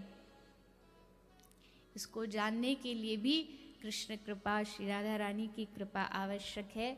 तो सच्चिदानंद रूपाय, कृष्ण कैसे हैं? सच्चिदानंद स्वरूप हैं। भगवान का एक गुण है सत्य, दूसरा गुण है चिद, और तीसरा गुण है आनंद। इन तीनों को मिला करके जब तीनों गुण मिल जाते हैं, तब भगवान श्री कृष्ण का स्वरूप प्रकट होता है। भगवान सत्य है। इस दुनिया में कृष्ण के अलावा कोई सत्य नहीं है, क्योंकि हर चीज की एक एक्सपायरी डेट होती है, वस्तुओं की भी और इस शरीर की भी। इस शरीर की भी एक एक्सपायरी डेट है। और अचंभा देखो, आश्चर्य देखो, खाने की चीज खरीदोगे उसके ऊपर एक्सपायरी डेट लिखी होती है। कोई आप प्रोडक्ट खरीदो उस पर एक्सपायरी डेट लिखी होती है। बस एक ये मानव ही एक ऐसा प्रोडक्ट है जिस पर कोई एक्सपायरी डेट नहीं है, क्योंकि इसकी कभी भी आ सकती है, किसी भी दिन, किसी भी क्षण। कुछ नहीं, क्या हुआ? बोला कुछ नहीं, केले के छिलके से पांव फिसला और बस ये भी फिसल ही गए। फिर क्या हुआ? कुछ नहीं, रात को अच्छे भले थे, बढ़िया सोए थे, कुछ हुआ, हृदय गति रुकी और चले गए। कोई भरोसा नहीं, एक क्षण का भरोसा नहीं। कोई व्यक्ति विश्वास से कह सकता नहीं कि हाँ जी हम इतना लंबा जीने वाले हैं। लेकिन हमारी प्लानिंग देखो, प्लानिंग तो ऐसे करते जैसे इस दुनिया से कभी जाने ही वाले नहीं हैं। सब कुछ यहीं परमानेंट हमारा रहेगा, हम भी यहीं रहेंगे, इतना मुनाफा कमाएंगे, फिर उसका डबल हो जाएगा, डबल से फिर एक और फैक्ट्री खोलेंगे, फिर उससे वो एक कहानी सुनी होगी ना आपने, बचपन में हिंदी की किताब में पढ़ाते थे, शेख चिल्ली वाली। उसको कहीं से थोड़ी दही या कुछ मिल जाता है, फिर वो बैठ के उसके सपने सजोता है, ये करूँगा वो करूँगा ऐसा करूँगा। ये करते करते वो सारे सपने सोच ही रहा, सोई उसकी पाँव जाके लगी घड़े में, पूरा सपना पूरा प्लानिंग धरी की धरी रह गई। वही हालत हमारी हुई। शेख चिल्ली वाले हमारे सपने थे 2020 में हम ये करेंगे, 2021 में हैदराबाद में कथा करेंगे। देखो क्या हुआ, 2 साल कैसे शेख चिल्ली के सपने सब रखे कि रखे रह गए। ठाकुर जी ने कहा बहुत घूम लिया, अब थोड़ा सा घर में विश्राम करो। ब्रेक जरूरी था, ब्रेक मिल भी गया, पर उसके बाद भी हम जैसे ही फिर से थोड़ा सब चालू हुआ, फिर से हमको लगने लगा अजी हम तो परमानेंट है दुनिया में, हम तो कभी जाने वाले ही नहीं। बस यही दुनिया का सबसे बड़ा आश्चर्य है। आदमी कहता ना 7 अजूबे, 7 तो कुछ भी नहीं, सबसे बड़ा अजूबा तो ये है सबको पता है मैं जाऊंगा, पर उसके बाद भी मन ये मानता नहीं कि मैं जाऊंगा। मन ये सोचता है कि मानो मैं तो 1000-2000 साल यहीं रहने वाला हूं। आप ये ना सोचे कि पहले दिन ही क्या मरने मराने वाली बात कर दी। अरे मर जाएंगे जब मरेंगे, वो तो सही बात है, लेकिन मृत्यु की भी पहले से तैयारी रहनी चाहिए। कभी भी आ जाए, कभी भी कुछ भी घटना घट जाए, कम से कम आप तैयार तो रहें कि हाँ हम तैयार हैं। क्लास में 2 तरह के स्टूडेंट होते, 2 तरह के विद्यार्थी होते हैं। गर्मी आती है तो गर्मी की छुट्टी पड़ती है ना 1 महीने की, आप सब पढ़े होंगे स्कूल में। गर्मी की छुट्टी पड़ती है, ठंड की पड़ती है, विंटर वैकेशन आती है। तो जो टीचर्स होते हैं वो भी फ्री तो छोड़ते नहीं, 1 महीने का काम दे देते हैं कि ये आप होमवर्क करके आइएगा अपने घर से। 1 महीने का काम मिल जाता है। तो जो तीव्र बुद्धि वाला जो विद्यार्थी होता है वो क्या करता है, वो जो उसके स्कूल के पहले दिन होंगे छुट्टी के, उन छुट्टियों में वो जल्दी जल्दी अपना काम जो होमवर्क है वो पूरा कर लेगा। फिर बाकी के जो 15 दिन बचेंगे बकाए रहे, उसमें अपना खेलेगा कूदेगा मस्ती करेगा। ये एक शार्प जो स्टूडेंट है उसके लक्षण हैं। और जो दूसरी तरीके के होते हैं जिनको अंग्रेजी भाषा में बैक बेंचर्स कहा जाता है, वो क्या करते हैं, वो करते हैं बोले महीने के जो 30 दिन है उसमें से 29 दिन तो मौज करेंगे, नानी के जाएंगे, मामा के जाएंगे, यहाँ घूमने जाएंगे, वहाँ घूमने जाएंगे। और जब लास्ट वाला दिन, अब मतलब वो फांसी एकदम गले पे आ गई कि अब काम नहीं चलेगा, अब तो कल जाना ही है, तब वो लास्ट वाले दिन उनकी कॉपी खुलती है, वो भी देखने के लिए कि मिला क्या था। अब एक दिन में थोड़ी काम हो जाएगा, अब काम तो हुआ नहीं। तो फिर अगले दिन जब वो क्लास में जाते हैं तो क्लास में कौन सी जगह बैठेंगे, कहाँ बैठेंगे, पीछे। देखो कितना अभ्यास है, पता है कि पीछे बैठेंगे, पीछे बैठेंगे। पीछे क्यों बैठेंगे, पीछे भी वो वाली सीट पे जहाँ पे डायरेक्ट जो टीचर है उसका आई कांटेक्ट ना हो, वहाँ पे ऐसी वाली सीट ढूंढेंगे जहाँ आगे बहुत सारे बच्चे बैठे और हम ऐसे जब तक हमारा नंबर आए तब तक तो पीरियड ओवर भी हो जाए। लेकिन जिसका काम पूरा है वो बड़े गर्व से अपनी पहली सीट पे बैठेगा कि कभी भी मैडम पूछेगी, टीचर पूछेगा कि लाइए होमवर्क, तो हम तुरंत दिखा देंगे, लीजिए हमारा काम पूरा है। छुपते कौन है, जिनका काम पूरा नहीं होता। ठीक वैसे ही मरने से सब जग डरे, मेरे मन आनंद, कब मरी हो कब भेटी हो पूरन परमानंद। महापुरुष कह रहे मरने से दुनिया डरती, पर मेरे मन आनंद, कब मरूं और कब मिलूं उनसे। अब ये बात कौन कह सकता है जिसका काम पूरा है। जैसे बच्चों को 1 महीने की छुट्टी मिली, हम सबको, किसी को 60 साल की छुट्टी पे कोई आया है, कोई 80 साल की छुट्टी पे आया है, कोई 100 साल की छुट्टी पे आया है। अब असली बुद्धिमान व्यक्ति कौन है? जो जन्म लेके बाल्यकाल शुरू हुआ तभी से अपना काम पूरा करने में लग जाए, या हमें भक्ति करनी, भजन करना जल्दी जल्दी, ताकि कभी जीवन खत्म हो जाए। और जो बैक बेंचर्स वो क्या करेंगे? पूरा जीवन तो मौज मस्ती करेंगे, फिर कहेंगे चलो जी बुढ़ापा आ गया, अब भजन करेंगे। और बुढ़ापे में भजन, ये तो ख्याली पुलाव है। क्यों? क्योंकि शरीर ही संग नहीं देता। भजन तो तभी अच्छा होगा ना जब शरीर अच्छा हो, रोग ना हो, आप बैठ सकें एक आसन पर, तब तो भजन होगा। अब बुढ़ापे में तो शरीर माला पकड़ते हैं पर हाथ ही नहीं रुकता कि माला के बीज भी आगे बढ़ जाए। जिह्वा से बोलना कुछ और चाहते, निकलता कुछ और है। आप ये सोचे कि हाँ वृद्धावस्था में जाके भजन कर लेंगे, तो ये बड़ी भारी भूल है। इस भूल को सुधारिए, अभी से प्रयास करिए कि कभी भी कैसे भी क्षण अगर श्री प्रभु ने हमें बुलावा भेज दिया तो हम सावधान रहें। तो शरीर सत्य नहीं है, संसार की कोई वस्तु सत्य नहीं है। सत्य एकमात्र श्री हरि और उनका नाम है।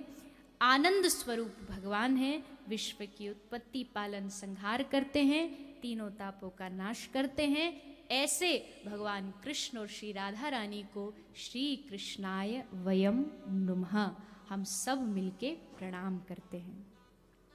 इस प्रकार ये श्रीमद् भागवत का प्रथम श्लोक महात्म्य का दरबारी। आगे इस भागवत गंगा का उद्गम स्थान कहाँ है, ये कथा गंगा कहाँ से आरंभ हुई? तो भागवत की महात्म्य सुनाया जा रहा है। एक बार नैमिषारण्य तीर्थ में 88,000 ऋषि महात्मा विराजमान हैं। सूत जी का आगमन हुआ, आसन दिया गया और श्री सूत जी से निवेदन किया गया, हे महाराज आप हमें कोई ऐसी कथा सुनाइए जो कथा सारम, सब कथाओं का सार हो। कथाएं तो बहुत सुनी है हमने, अब हमें कथा का सार सुनना है, कथा का निष्कर्ष सुनना है।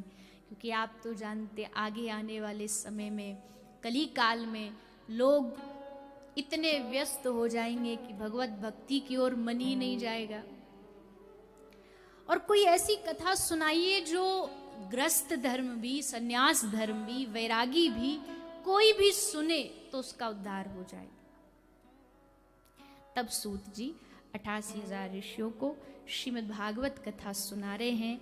हे ऋषियों, ये वो भागवत है जिसको श्रवण करने से इस कथा के देवता भी अधिकारी नहीं थे। जब सुखदेव जी ने कथा सुनाना आरंभ किया, देवता अमृत लेके आए तो व्यास सुखदेव जी ने उन्हें वापस भेज दिया कि तुम इस कथा के अधिकारी नहीं हो, जाओ चले जाओ। ऐसे श्रीमद् भागवत जिसके देवता भी अधिकारी ना हो, वो कथा हम मानवों को प्राप्त हुई है। इस कथा से क्या लाभ होता है? तो महात्म्य का एक दृष्टांत सूत जी श्रवण कराते हैं। एकदा ही विशालाया चत्वार ऋषयो मलाः सत्संगार्थं समायाता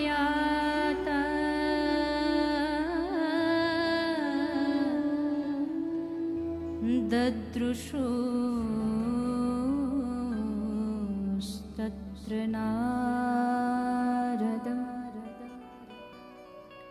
एकदा ही विशालायाम, एक बार देवर्षि नारद जी विशालापुरी यानी बद्रिक आश्रम की ओर जा रहे थे। भागे भागे बड़े निराश, हताश, परेशान बढ़ते जा रहे थे। सामने सनकादि ऋषियों का दर्शन हो गया। सनत, सनंदन, सनातन, सनत कुमार, चारों भाइयों को नारद जी ने प्रणाम किया।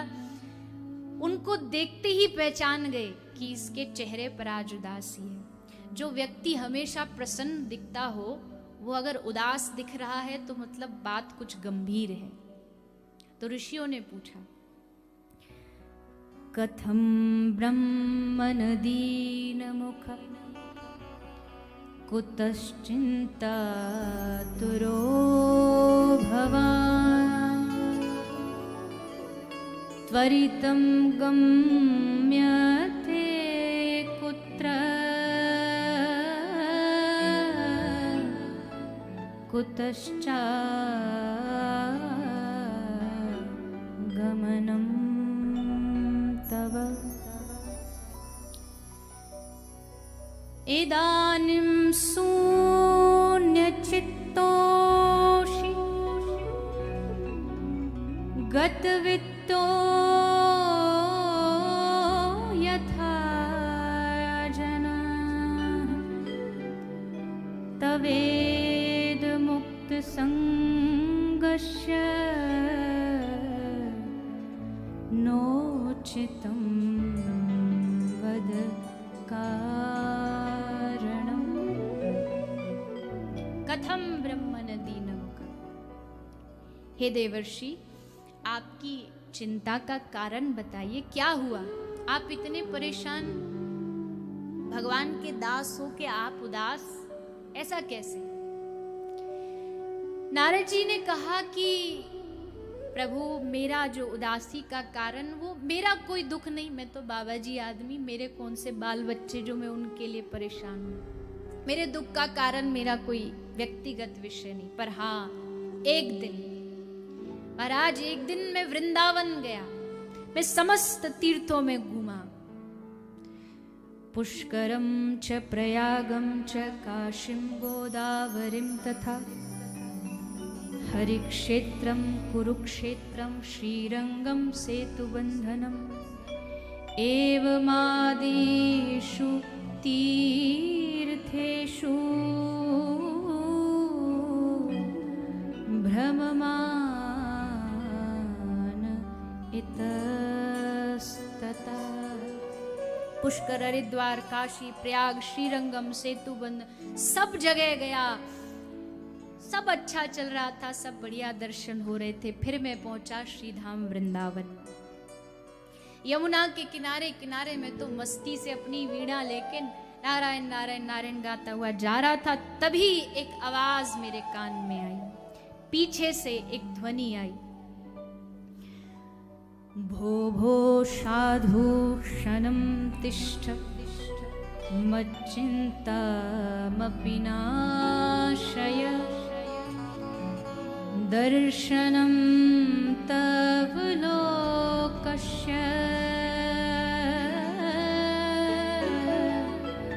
सर्वथा घहरं परम्।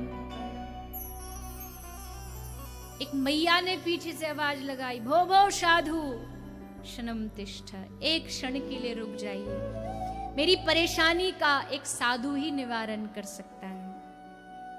नारद जी समीप आए, देखा मैया की गोद में दो वृद्ध पुरुष बेहोश पड़े। बड़ा आश्चर्य हुआ नारद जी को। कौन है देवी आप? क्या नाम है आपका? परिचय पूछा। तो परिचय में उस माता ने बताया, अहम भक्ति ऋतिख्याता इमौ में तनयो मतौ ज्ञान वैराग्य नामानौ काल योगेन जर्जरो। मेरा नाम है भक्ति, और ये जो दो मेरी गोद में पड़े हैं, ये दोनों मेरे बेटे हैं। एक का नाम है ज्ञान और दूसरे का नाम है वैराग्य। और मेरी जन्मभूमि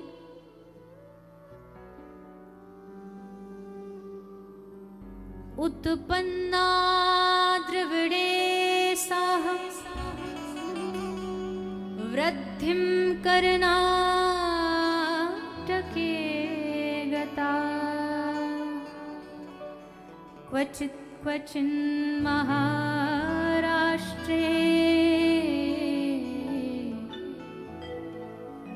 गुर्जरे जीर्णतां गतः।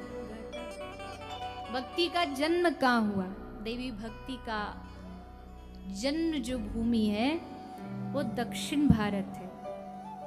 भक्ति का जन्म हुआ है द्रविड़ देश में, दक्षिण भारत में, और उसका परिणाम आज भी है देखने को। दक्षिण भारत में आप कहीं भी जाते हैं, मस्तिष्क पर आपको चंदन त्रिपुंड मिलेगा, घर में सुंदर सुंदर आंगन में दीप प्रज्वलित हुए, रंगोली मिलेगी, और सारा जीवन की जो परंपराएं वो भक्ति से जुड़ी है। भक्ति का जन्म स्थान है ये दक्षिण भारत। तो उत्पन्ना द्रविड़े साह वृद्धिम कर्नाटके गता। भक्ति कर्नाटक में जाके और वृद्धि को प्राप्त हो गई। क्वचित क्वचिन महाराष्ट्र, महाराष्ट्र में गई तो कहीं कहीं पूजी गई, लेकिन गुर्जरे जीर्णताम गता, गुजरात में जाके भक्ति कहती है मैं क्षीण हो गई, नष्ट हो गई। लेकिन फिर भक्ति का आगमन हुआ वृंदावन। वृंदावनम पुनः प्राप्य नवीनेव स्वरूपनी। वृंदावन आती भक्ति फिर से युवान हो गई, नाचने लगी। संपूर्ण भारत में भक्ति बैठी है, पर वृंदावन में आके भक्ति नाची है। भक्ति ने नृत्य किया है वृंदावन में। वृंदावन की भूमि नृत्य की भूमि है। भक्ति ने आनंदित होकर के यमुना के किनारे नृत्य किया है। पर महाराज यहाँ आके मैं तो युवान हो गई, पर एक गड़बड़ हो गई। हमारे जो दोनों बालक हैं ज्ञान वैराग, ये बूढ़े हो गए, आंख नहीं खोल पा रहे, चल नहीं पा रहे, वृद्ध अवस्था में बेहोश पड़े, मूर्छित पड़े। क्या कारण है मैं समझ नहीं पा रही हूँ, मेरी बुद्धि समझ नहीं पा रही, ऐसा क्या है वृंदावन में। तब देवर्षि नारद जी ने भक्ति को समझाया। वृंदावनस्य संयोगा पुनस्त्वं तरुणी नवा। धन्यं वृंदावनं तेन भक्तिर्नेत्यति यत्र च। वृंदावनस्य संयोगात, ये वृंदावन का संयोग है देवी। इस वृंदावन में जो भक्ति को लेकर के आता है उसका जीवन आनंद से भर जाता है। भक्ति का जन्म हुआ द्रविड़ देश में, मुक्ति का जन्म हुआ है काशी में। हरिद्वार ज्ञान की भूमि है, पर वृंदावन प्रेम की भूमि है। वृंदावन में कोई ज्ञानी बन के जाएगा, उद्धव गया ज्ञानी बन के, क्या हाल हुआ उद्धव का सब जानते हैं। गोपी ने ऐसा प्रेम का पाठ पढ़ाया जो उद्धव अपने आप को कह रहा था मैं वेदज्ञ हूं, मैं ज्ञानी हूं। वो उद्धव रोता रोता कृष्ण से आके कहता है, हे कृष्ण तू बड़ा निष्ठुर है। मैंने सोचा था तेरा हृदय बड़ा निर्मल है, पर तू तो बड़ा कठोर निकला। अरे कहाँ मथुरा में पड़ा है, उन भोले भाले ब्रजवासियों को छोड़ के, उन गोपियों को छोड़ के क्या मिल रहा है तुझे मथुरा में? ऐसा क्या है इस मथुरा के ऐश्वर्य में जो वृंदावन के प्रेम में नहीं है? ये बात 5000 वर्ष पहले की तो थी, पर आज भी ये बात उतनी ही सत्य है। आज भी जो वृंदावन में प्रेम को लेके जाता है, भक्ति को लेके जाता है, उनके चेहरे अलग ही होते हैं। आप कभी वृंदावन ब्रज गए हो तो आप देखना वहां की भूमि, ब्रज भूमि का एक आनंद। दुनिया की कोई भी तीर्थ महान होंगे, जरूर होंगे, सबको प्रणाम है, पर वृंदावन से महान नहीं हो सकते। क्यों नहीं हो सकते? ब्रज से महान क्यों नहीं हो सकते? क्योंकि ब्रज भूमि को वो मिला है जो ना द्वारिका को मिला, जो ना किसी भी भारत के तीर्थ को नहीं मिला। क्या मिला वृंदावन को? यत्ते सुजात चरणाम्बुरुहं स्तनेषु। ब्रज को, वृंदावन को श्री ठाकुर जी के चरण प्राप्त हुए, जो वैकुंठ को भी नहीं मिले। वैकुंठ में जब ठाकुर जी चलते हैं ना, तो आगे पीछे लंबे लंबे पुष्पों की बौछार होती है, स्वर्ण पादुकाएं पहन के चलते हैं। लेकिन ब्रज में जब ठाकुर चलते हैं तो कोई पादुकाएं नहीं होती, सीधा श्री ठाकुर जी के चरणों का स्पर्श ब्रज की रज को प्राप्त हुआ है, वृंदावन की रज को प्राप्त हुआ है। इसलिए तो ब्रजवासियों को कोई कहे ना कि ब्रजवासियों तुमको चलो आज स्वर्ग दिखा के लाते हैं, तो स्वर्ग के लिए भी मना कर देंगे। कहा करूं वैकुंठ ही जाए, क्या करेंगे वैकुंठ जाके, जहां गैया ना हो, जहां नंद ना हो, जहां यशोदा ना हो। ऐसी भूमि पर हमें जाना नहीं। कितना भी आप ब्रज के कितने ऐसे संत ब्रज से बाहर कदम ही नहीं रखते। क्यों नहीं रखते? बोले हमारे ब्रज में ही सब कुछ है, क्यों जाए हम बाहर, जाने की आवश्यकता ही नहीं। एक बार बाबा नंद को लगा कि हम जाएंगे भारत के तीर्थों का दर्शन करने। ठाकुर जी ने कहा बाबा क्या करोगे जाके, आप यहीं रहो ना ब्रज में, ब्रज में सब कुछ तो है। बाबा ने कहा ना ना लाला, हमारो तो बड़ो मन कर रहे हो दर्शन करने को। बोले ठीक है, पर एक काम करो, तीर्थ पे जा रहे हो, बातें पहले ने यमुना जी में स्नान कर आओ, यमुना स्नान करके फिर तीर्थ यात्रा शुरू करो। हाँ ये सही बात है।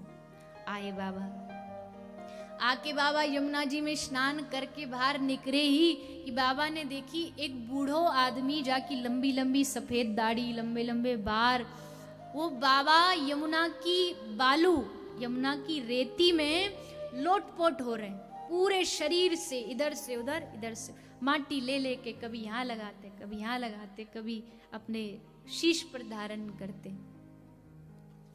तो नंद बाबा ने पूछी कि ये तो कछु नयो नयो सो दिख रो, पहले तो कभी आपको नंदगाम में देखो नहीं। तो बाबा ने पूछी कौन हो तुम, का नाम है तुम्हारो? तो बोले मेरो नाम है प्रयाग। तो बाबा बोले कौन सो प्रयाग? हमने तो कई प्रयाग को नाम या नंदगांव में सुनो नहीं, कौन से घर में कौन से मोहल्ले में थे हो प्रयाग जी आप? बोले बाबा मैं ऐसो वैसो कोई प्रयाग नहीं, मैं तीर्थों का राजा प्रयाग हूं।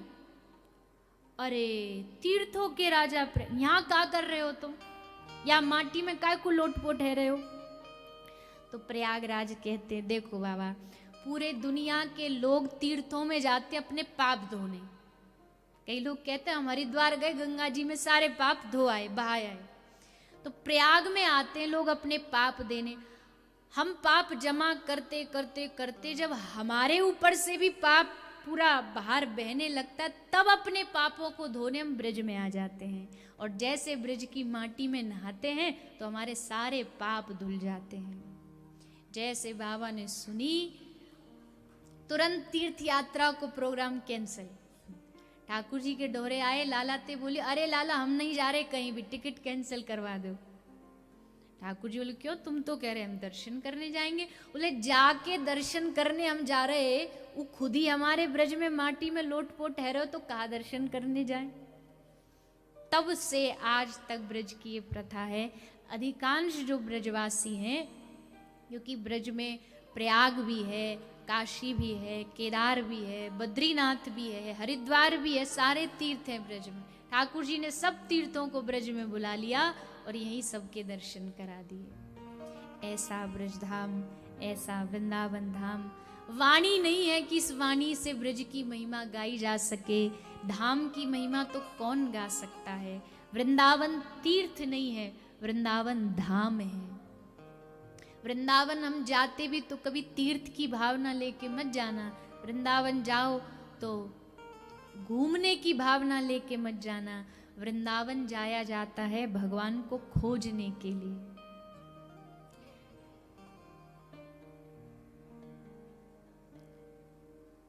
कन्हैया कन्हैया पुकारा करेंगे, लताओं में ब्रज की गुजारा करें।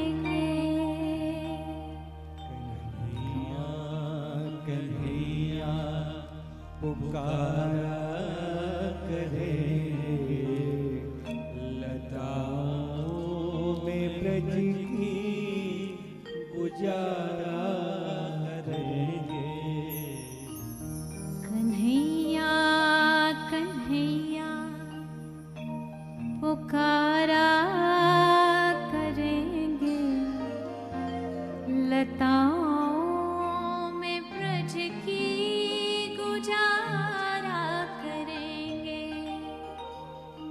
कन्हैया कन्हैया पुकारा करेंगे, लताओं में ब्रज की गुजारा करेंगे। कहीं तो मिलेंगे वो बाके बिहारी, कहीं तो मिलेंगे वो बाके बिहारी, कहीं तो मिलेंगे वो बाके बिहारी। कहीं तो मिलेंगे वो बाके बिहारी। उन्हीं के चरण चित लगाया करेंगे।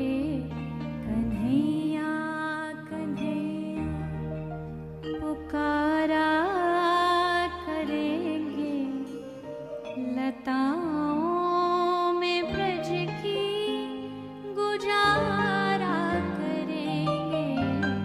कन्हैया कन्हैया पुकारा करेंगे, लताओं में ब्रज की गुजारा करेंगे। वृंदावन पुकारने की भूमि है, ब्रज पुकारने की भूमि है। वहाँ माटी में पड़े पड़े बस पुकारते रहो, और फिर वो पुकार एक दिन उनके कानों तक जाती है, और जब जाती है तो क्या होता है, अनुभव होता है। कोई भक्त, अरे वंशी वट पर हमने ठाकुर जी को वेणु बजाते देखा, कि कोई हमने ठाकुर जी को गोपियों के एक कटोरी माखन के लिए ताता थैया नाचते देखा। नंददास जी से पूछा, अष्टछाप के एक कवि है नंददास, जा रहे हैं, शरीर त्याग रहे हैं, पूछा बाबा आपको क्या दिख रहा है? तो पद गाया, क्या? देखो देखो री नागर नट निर्तत कालिंदी तट। महाराज हो रहा है, देखो यमुना के कालिंदी के तट पर ठाकुर जी नाच रहे हैं। ये गाते गाते प्राण त्याग दिए, शरीर त्याग दिया, ऐसा अनुभव होता है। ये धाम ऐसा है, वृंदावन ऐसा है। दुनिया में कोई भी भूमि उतनी रसमयी नहीं हो सकती जितनी श्री धाम वृंदावन की है। अब भगवान ने जन्म वहां दिया है, ये कह लो इसलिए उस भूमि से इतना लगाव है, तो आप ये भी कह सकते हो। लेकिन अगर शास्त्र पढ़ोगे तब भी आप समझ जाओगे कि ब्रज भूमि से अत्यधिक रसमयी भूमि और कोई नहीं हो सकती। ठाकुर जी जहां नंगे पांव चले, अरे जहां की माटी उठा के ठाकुर जी ने मुख में खाई हो, उस भूमि का हम क्या वर्णन करेंगे। लेकिन ये भी बात उतनी ही सत्य है, ब्रज उसको ही बुलाया जाता है, ब्रज में ठाकुर जी उसी को बुलाते हैं जिस पर ठाकुर जी की और राधा रानी की विशेष कृपा होती है। क्योंकि ब्रज की मालकिन तो राधा रानी है ना, ठाकुर जी थोड़ी है ब्रज के मालिक। ब्रज के राजा ठाकुर जी नहीं है। ब्रज के राजा अगर वैसे देखा जाए तो दाऊ जी को माना जाता, बलराम जी को, ठाकुर जी नहीं है। ब्रज की मालकिन है राधा रानी। तो ठाकुर जी कौन है? बोले ये तो हमारी राधा रानी के चाकर हैं, गुलाम हैं। सुन बरसाने वाली गुलाम तेरो बनवारी। कई तो द्वारिका वाले नाराज हो जाते कि हमारे ठाकुर जी गुलाम बताते हो। अब बोले जो है सो है, अब सच्चाई थोड़ी छुप सकती है, गुलाम है। श्री जी जैसे कह दे ठाकुर जी वैसे ही करेंगे। ऐसा श्रीधाम वृंदावन। वृंदावन के कण कण में आपको श्री राधा रानी के नाम की ध्वनि ही कान में सुनाई देगी। वह आप कहीं चले जाओ, पान वाले के पास भी आप खड़े हो जाओ तो भी वो राधे राधे ही बोलेगा। यही तो धाम की महिमा है।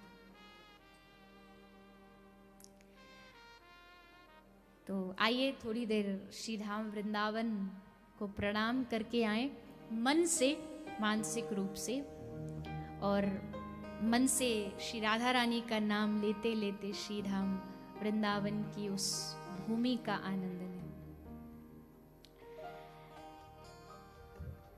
मन चल रे वृंदावन धाम,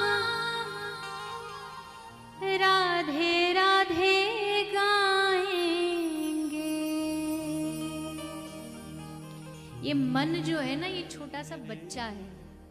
इसे बच्चे को हम कभी कभी समझाते हैं, शोर मचा रहा है बहुत, तो उसे थोड़ा लालच दे देते हैं, थोड़ी देर ठहर जा, फिर तुझे चॉकलेट दूंगा, टॉफी दूंगा, तो बालक थोड़ी देर शांत बैठ जाएगा टॉफी के लालच में। ये मन भी उछलता रहता, यहाँ कूदेगा वहां जाएगा। इस मन को थोड़ा सा लालच दे के कहो, तू जो कहेगा हम वो करेंगे, पर थोड़ी देर हमें ब्रज की यात्रा करने दे, हमें वृंदावन जाने दे। इस मन को थोड़ा थोड़ा लुभाने का प्रयास करो तो ये छूट दे देगा कि ठीक है जा, शरीर भले तुम्हारा यहाँ हैदराबाद में बैठा, मन से चले जाओ, जाओ वृंदावन दर्शन करके आओ। और मानसिक दर्शन से भी वही फल होता है जो वास्तविक दर्शन से होता है। तो मन से राधे राधे गाते हुए श्री धाम वृंदावन की यात्रा करें। मन चल रे वृंदावन धाम, राधे राधे गाएंगे। मन चल रे वृंदावन धाम, धाम राधे राधे गाएंगे।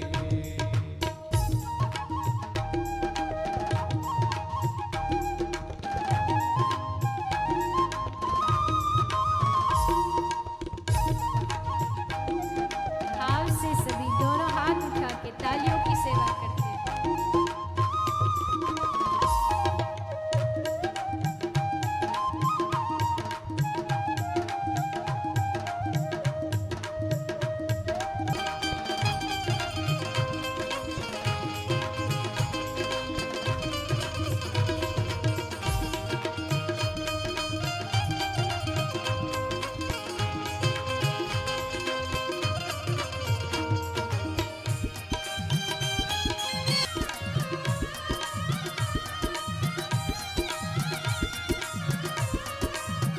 श्री राधे राधे गाएंगे, श्री श्यामा श्यामा गाएंगे, श्री श्यामा श्यामा गाएंगे, श्री राधे राधे गाएंगे, श्री राधे राधे गाएंगे।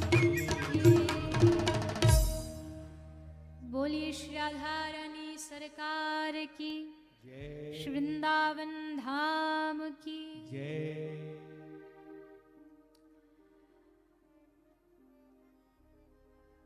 वृंदावनुष्य संयोगात, वृंदावन के संयोग के कारण, उस भूमि के एक अद्भुत कृपा के कारण देवी भक्ति युवान हो गई, ज्ञान वैराग वृद्ध अवस्था को प्राप्त हो गए। नारद जी से प्रार्थना की देवी भक्ति ने, तो श्री नारद जी ने कहा कि देवी भक्ति कोई बड़ा विषय थोड़ी है, ज्ञान वैराग को होशी में तो लाना। लो अभी एक मंत्र कान में सुनाता हूं, तुरंत उठ जाएंगे। कान में अनेक वेद शास्त्र पुराण सुनाए, वेद वेदांत घोषिश्च गीता पाठेर मुहुर्मुहुर। अनेक बार अनेक पाठ करने पर भी ज्ञान वैराग होश में नहीं आए। तब आकाशवाणी ने कहा कि इनको अगर इनकी वृद्धावस्था को दूर करना है तो सत्कर्म करो। अब नारद जी यही प्रश्न बद्रिक आश्रम में सनकादि ऋषि से पूछ रहे हैं कि सत्कर्म किसे कहते हैं। तब सनकादि ऋषियों ने कहा कि श्रीमद् भागवतालाप सतु गीत शुकादि भी, श्रीमद् भागवत ही सबसे बड़ा सत्कर्म है। आप उनके लिए श्रीमद् भागवत का आयोजन कराओ। कहाँ? ऋषिकेश आनंद घाट पर इस कथा का आयोजन आरंभ हुआ। सनकादि ऋषि वक्ता हुए, सब आनंदित होकर के कथा श्रवण कर रहे थे। उसी समय जैसे ही श्रीमद् भागवत का महात्म विश्राम हुआ, देवी भक्ति अपने दोनों पुत्र ज्ञान और वैराग्य को लेके प्रांगण में प्रकट हो गई और एक अद्भुत नाम संकीर्तन आरंभ हुआ। सब मिलकर के गाने लगे। अर्जुन, देवर्षि नारद वीणा बजाने लगे। अद्भुत नाम संकीर्तन होता है। श्रीमद् भागवत में वर्णन आता है, हे मुरारे नाथेति नामानि मुहुः। हे नाथ नारायण वासुदेवा, हे नाथ नारायण वासुदेवा। हे नाथ नारायण वासुदेव, हे नाथ नारायण वासुदेव। हे नाथ नारायण वासुदेवा, हे नाथ नारायण वासुदेवा। हे नाथ नारायण वासुदेव, हे नाथ नारायण वासुदेव। श्री कृष्ण गोविंद हरे मुरारे, हे नाथ नारायण वासुदेवा। कृष्ण गोविंद हरे मुरारे, हे नाथ नारायण वासुदेवा। गोविंद मेरी यही प्रार्थना है, भूलूं कभी ना मैं नाम तुम्हारा। गोविंद मेरी यही प्रार्थना है, भूलूं न मेरा कभी तुम्हारा। निष्काम होकर मैं दिन रात गाऊं, हे नाथ नारायण वासुदेवा। काम होके मैं दिन रात गाऊं, हे नाथ नारायण वासुदेवा। भक्ति सुतौ तौ तरुणौ गृहीत्वा।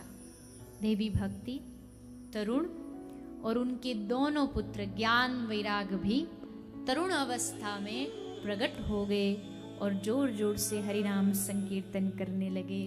तभी देवी भक्ति ने पूछा, नारद जी इतनी भीड़ है, सब लोग बैठे, मैं कहाँ बैठूं? आपने मेरे लिए तो स्थान कहीं बनाया ही नहीं, मैं कहाँ बैठूं इस भीड़ में?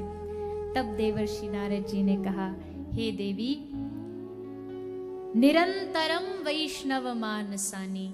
ये जितने भी भक्त आए हैं ना कथा सुनने, आप कृपा करके इन सबके हृदय में बैठ जाइए। इससे अच्छा स्थान आपको क्या मिलेगा। बस कृपा करके देवी भक्ति सब वैष्णवों के हृदय में बैठ गई, और जिस हृदय में भक्ति विराजमान हो जाती हो, देखिए एक घर की शोभा कहते ना, उस घर को साज सजाने का काम एक महिला ही करती है, गृहिणी करती है। तो हृदय भुवन प्रभु तोरा, हृदय भुवन किसका किसका भवन है, ठाकुर जी का। पर इस भवन को सुंदर कौन बनाएगा, इस भवन को सुंदर बनाएंगी भक्ति महारानी। लेकिन हुआ क्या, हृदय भुवन प्रभु तोरा, जहां आए बसे बहु चोरा। मकान तो इसलिए बनाया था कि बढ़िया आनंद से हम रहेंगे, पर इसमें तो चोर आकर के डेरा डाल लिए। कौन से चोर, काम क्रोध लोभ मोह। इस भुवन में जहां भगवान को बैठना था, उस भवन में ये चोर अपना डेरा जमाए बैठे। अब इन चोरों को निकालोगे कैसे। तो बोले दृष्टांत दिया, जैसे एक शहर के सेठ जी हैं, सेठ जी का एक बेटा एक बेटी दोनों विदेश पढ़ने गए हैं। सेठ जी ने बढ़िया मकान बनाया। अब इतना बड़ा मकान, रहने वाले दो, तो सोचा एक काम करते हैं, कुछ जो यहाँ के कमरे उनको किराए पे उठा देते हैं। तो सेठ जी ने अखबार में वो घोषणा करा दी, जिसको भी चाहिए लेकिन सज्जन व्यक्ति चाहिए। तो वहाँ 4 सज्जन व्यक्ति आ गए। सज्जन व्यक्तियों ने कहा, सेठ जी हमें 2 कमरे दे दीजिए, हम लड़के हैं, दो एक कमरे में रह जाएंगे।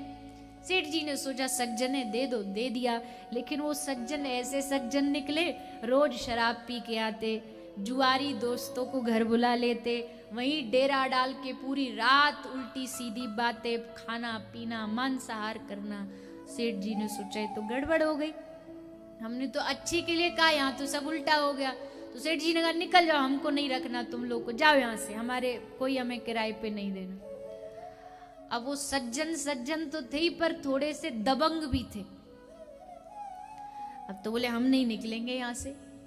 सेठ जी बोले ऐसे कैसे निकलो, बोले जान से मार देंगे हमको यहाँ से निकाला तो, तुम दो ही तो, तुम और तुम्हारी पत्नी बूढ़े बूढ़े, मार देंगे तुमको। अब तो बेचारे सेठ जी घबरा गए, क्या करें, दे तो दिया किराए पर, निकल नहीं रहे। अब तो क्या हुआ, बोले एक दिन सेठ जी चौराहे पे जाके चाय पी रहे थे, सब लोग आपस में बात कर रहे थे, शहर में एक नए एसपी, हम तो यहीं रहेंगे, तो फिर क्या करना, भगवान को बुलाना है। अब भगवान जैसे एसपी साहब के आने से पहले उनके सामान आने के लक्षण से पता लग गया कि एसपी साहब आने वाले, वैसे ही ठाकुर जी आए उससे पहले उनकी जो सबसे प्रिय है भक्ति महारानी, वो हमारे हृदय में आ जाए। और जैसे भक्ति आती दिखाई देगी, ये चारों चोर ये घर छोड़ के, हृदय छोड़ के भाग जाएंगे, दुम दबा के भागेंगे। भक्ति आ गई, अब खबरदार यहाँ रुकने के लिए हमारे लिए जगह नहीं, निकलो यहाँ से। अब भक्ति आई है तो अब भगवान भी आने वाले होंगे। भगवान का भी विधियां हो सकती हैं, जिसका जैसा यथा योग्य भाव हो उसको उस विधि से कथा सुननी चाहिए। लेकिन सबसे बड़ी बात है सदा सेव्या श्रीमद् भागवती कथा, यस्याः श्रवण मात्रेण हरिश्चित्तम समाश्रित। भागवत अंत में यही कहती है कि सदा सेव्या, कथा के लिए कोई दिन, कोई तिथि, कोई महीना, कोई मुहूर्त कोई आवश्यक नहीं है। सूतक हो, मृतक हो, शौच अशौच अवस्था हो, सदा सेव्या, कथा सदा सुनने योग्य है, ऐसा श्रीमद् भागवत की आज्ञा है। ये आज जो आप हम सब ने यहाँ श्रवण पान किया, ये भागवत का महात्म्य है। आगे से श्री व्यास जी के द्वारा रचित श्रीमद् भागवत 12 स्कंध आरंभ होते हैं, उन सब का श्रवण पान आप हम सब कल के कथा सत्र में करेंगे। और जो शेष कुछ प्रसंग अभी बचा है उसको भी संक्षेप में श्रवण करेंगे, किस प्रकार भागवत धुंधकारी का उद्धार करती है। और साथ ही साथ श्री वेदव्यास जी के द्वारा रचित प्रथम स्कंध का भी हम सब कल वर्णन श्रवण पान करेंगे। आइए आज के सत्र को विराम की ओर बढ़ाएं, उससे पूर्व थोड़ी देर के लिए सभी हरिनाम संकीर्तन का आश्रय लेते हुए भाव और श्रद्धा से गाते हुए।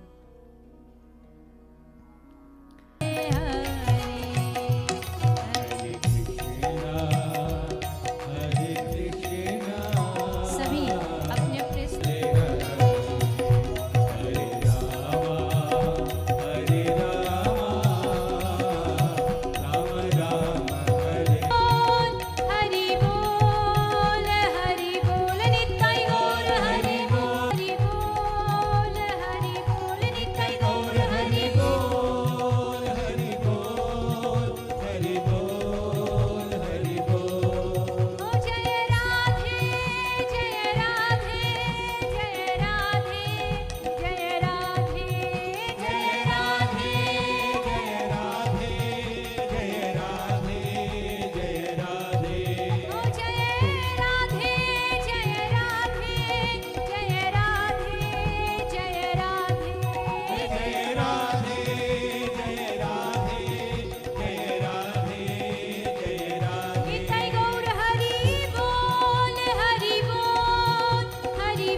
बोले श्री हरिनाम संकीर्तन की जय। आइए सभी दो बार हाथ उठाकर हरे कृष्ण महामंत्र का जाप करते हुए हरे कृष्णा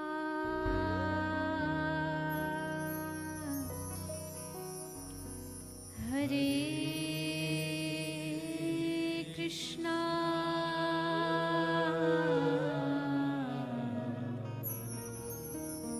कृष्णा कृष्णा हरे हरे हरे राम हरे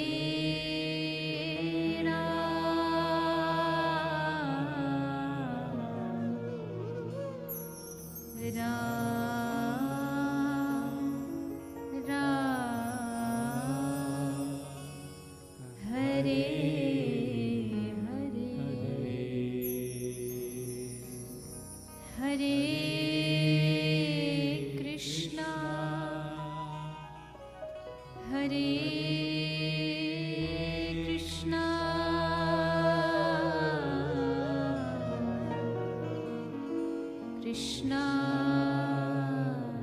कृष्णा हरे हरे हरे राम हरे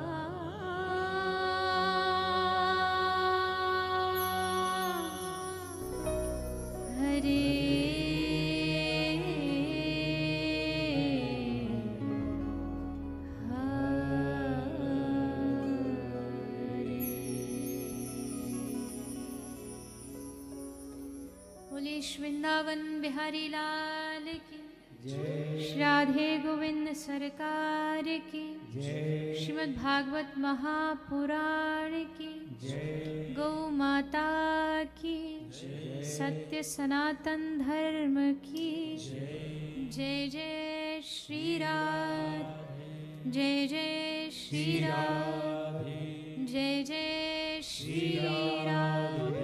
निताई गौर हरि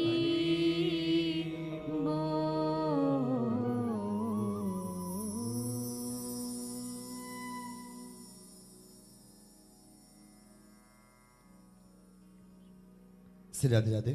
ओम ज्वालामालिन्यै नमः रत्नैश्वर्यै नमः सर्वोपचारार्थगन्धक्षतपुष्पाणिं समर्पयामि। ओम इदगुं हविः प्रजननं मे अस्तु दशवीरगुं सर्वगणगुं सुस्तये आत्मसनि प्रजाशनि पशुसनि लोकशन्यभयसनि अग्निः प्रजां बहुलां मे करोतु अन्नं वयोरेतो अस्मासु धत्ता। बांके बिहारी तोरी आरती गाऊं, बांके बिहारी तोरी आरती गाऊं, मेरे कुंज बिहारी तोरी आरती गाऊं, मेरे कुंज बिहारी तोरी आरती गाऊं, आरती गाऊं प्यारे तुमको रिझाऊं, आरती गाऊं प्यारे तुमको रिझाऊं, कुंज बिहारी तोरी आरती गाऊं, कुंज बिहारी तोरी आरती गाऊं। मोर मुकुट तेरे शीस पे सोहे, मोर मुकुट तेरे शीस पे सोहे, प्यारी बंसी मेरो मन मोहे, प्यारी बंसी मेरो मन मोहे, या बंसी पे मैं बलिहारी जाऊं, या बंसी पे मैं तो बलिहारी जाऊं, मेरे बांके बिहारी तोरी आरती गाऊं, मेरे बांके बिहारी तोरी आरती गाऊं। चरणों से निकली है गंगा प्यारी, चरणों से निकली है गंगा प्यारी, जिसने सारी दुनिया तारी, जिसने तारी दुनिया सारी, उन चरणों को मैं शीस नवाऊं, उन चरणों को मैं शीस नवाऊं, मेरी बांके बिहारी तोरी आरती गाऊं, मेरी बांके बिहारी तोरी आरती गाऊं। व्यासदास के नाथ आप हो, व्यासदास के नाथ आप हो, सुख दुख जीवन साथ आप हो, सुख दुख जीवन साथ आप हो, श्री चरणन की मैं बल बल जाऊं, इन चरणन की मैं बलि बलि जाऊं, मेरे कुंज बिहारी तोरी आरती गाऊं, मेरे कुंज बिहारी तोरी आरती गाऊं। संग सोहे वृषभानु दुलारी, संग सोहे वृषभानु दुलारी, ललितादिक सब सखियां प्यारी, ललितादिकी सब सखियां प्यारी, पास सदा वृंदावन पाऊं, वास सदा वृंदावन पाऊं, मेरे कुंज बिहारी तोरी आरती गाऊं, मेरे कुंज बिहारी तोरी आरती गाऊं, बांके बिहारी तोरी आरती गाऊं, मेरे बांके बिहारी तोरी आरती गाऊं, मेरे रसिक बिहारी तोरी आरती गाऊं, मेरे रसिक बिहारी तोरी गाओ। ओम कर्तो निराजनं पुष्पादिबन्धनम् आरोग्यार्थे आत्मादिबन्धनमन्त्रपुष्पाञ्जलिः। ओम द्योः शान्तिरन्तरिक्षगुं शान्तिः पृथिवी शान्तिरापः शान्तिरोकदयः शान्तिः पणजपदयः शान्तिर्विश्वे देवाः शान्तिर्ब्रह्म शान्तिः सर्वगुं शान्तिः शान्तिरेव शान्तिः सामा शान्तिरेधिः। हरिः ओम जतनेन जितनमयजन्तदेवास्तानि धर्माणि वर्तमान्याशन्नः ते हनाकं महिमानः शचन्द्रचित्रपूर्वे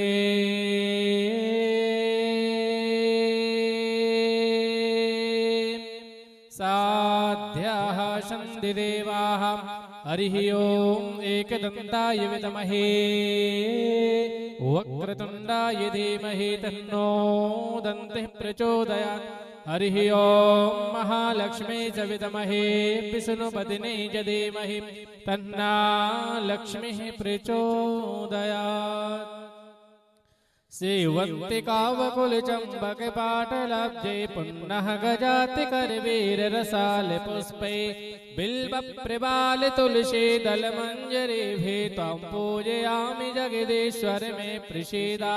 नानासुगन्धपुष्पाणि यथा कालोद्भवानि च पुष्पाञ्जलिर्मया दत्ता गृहाण परमेश्वरः।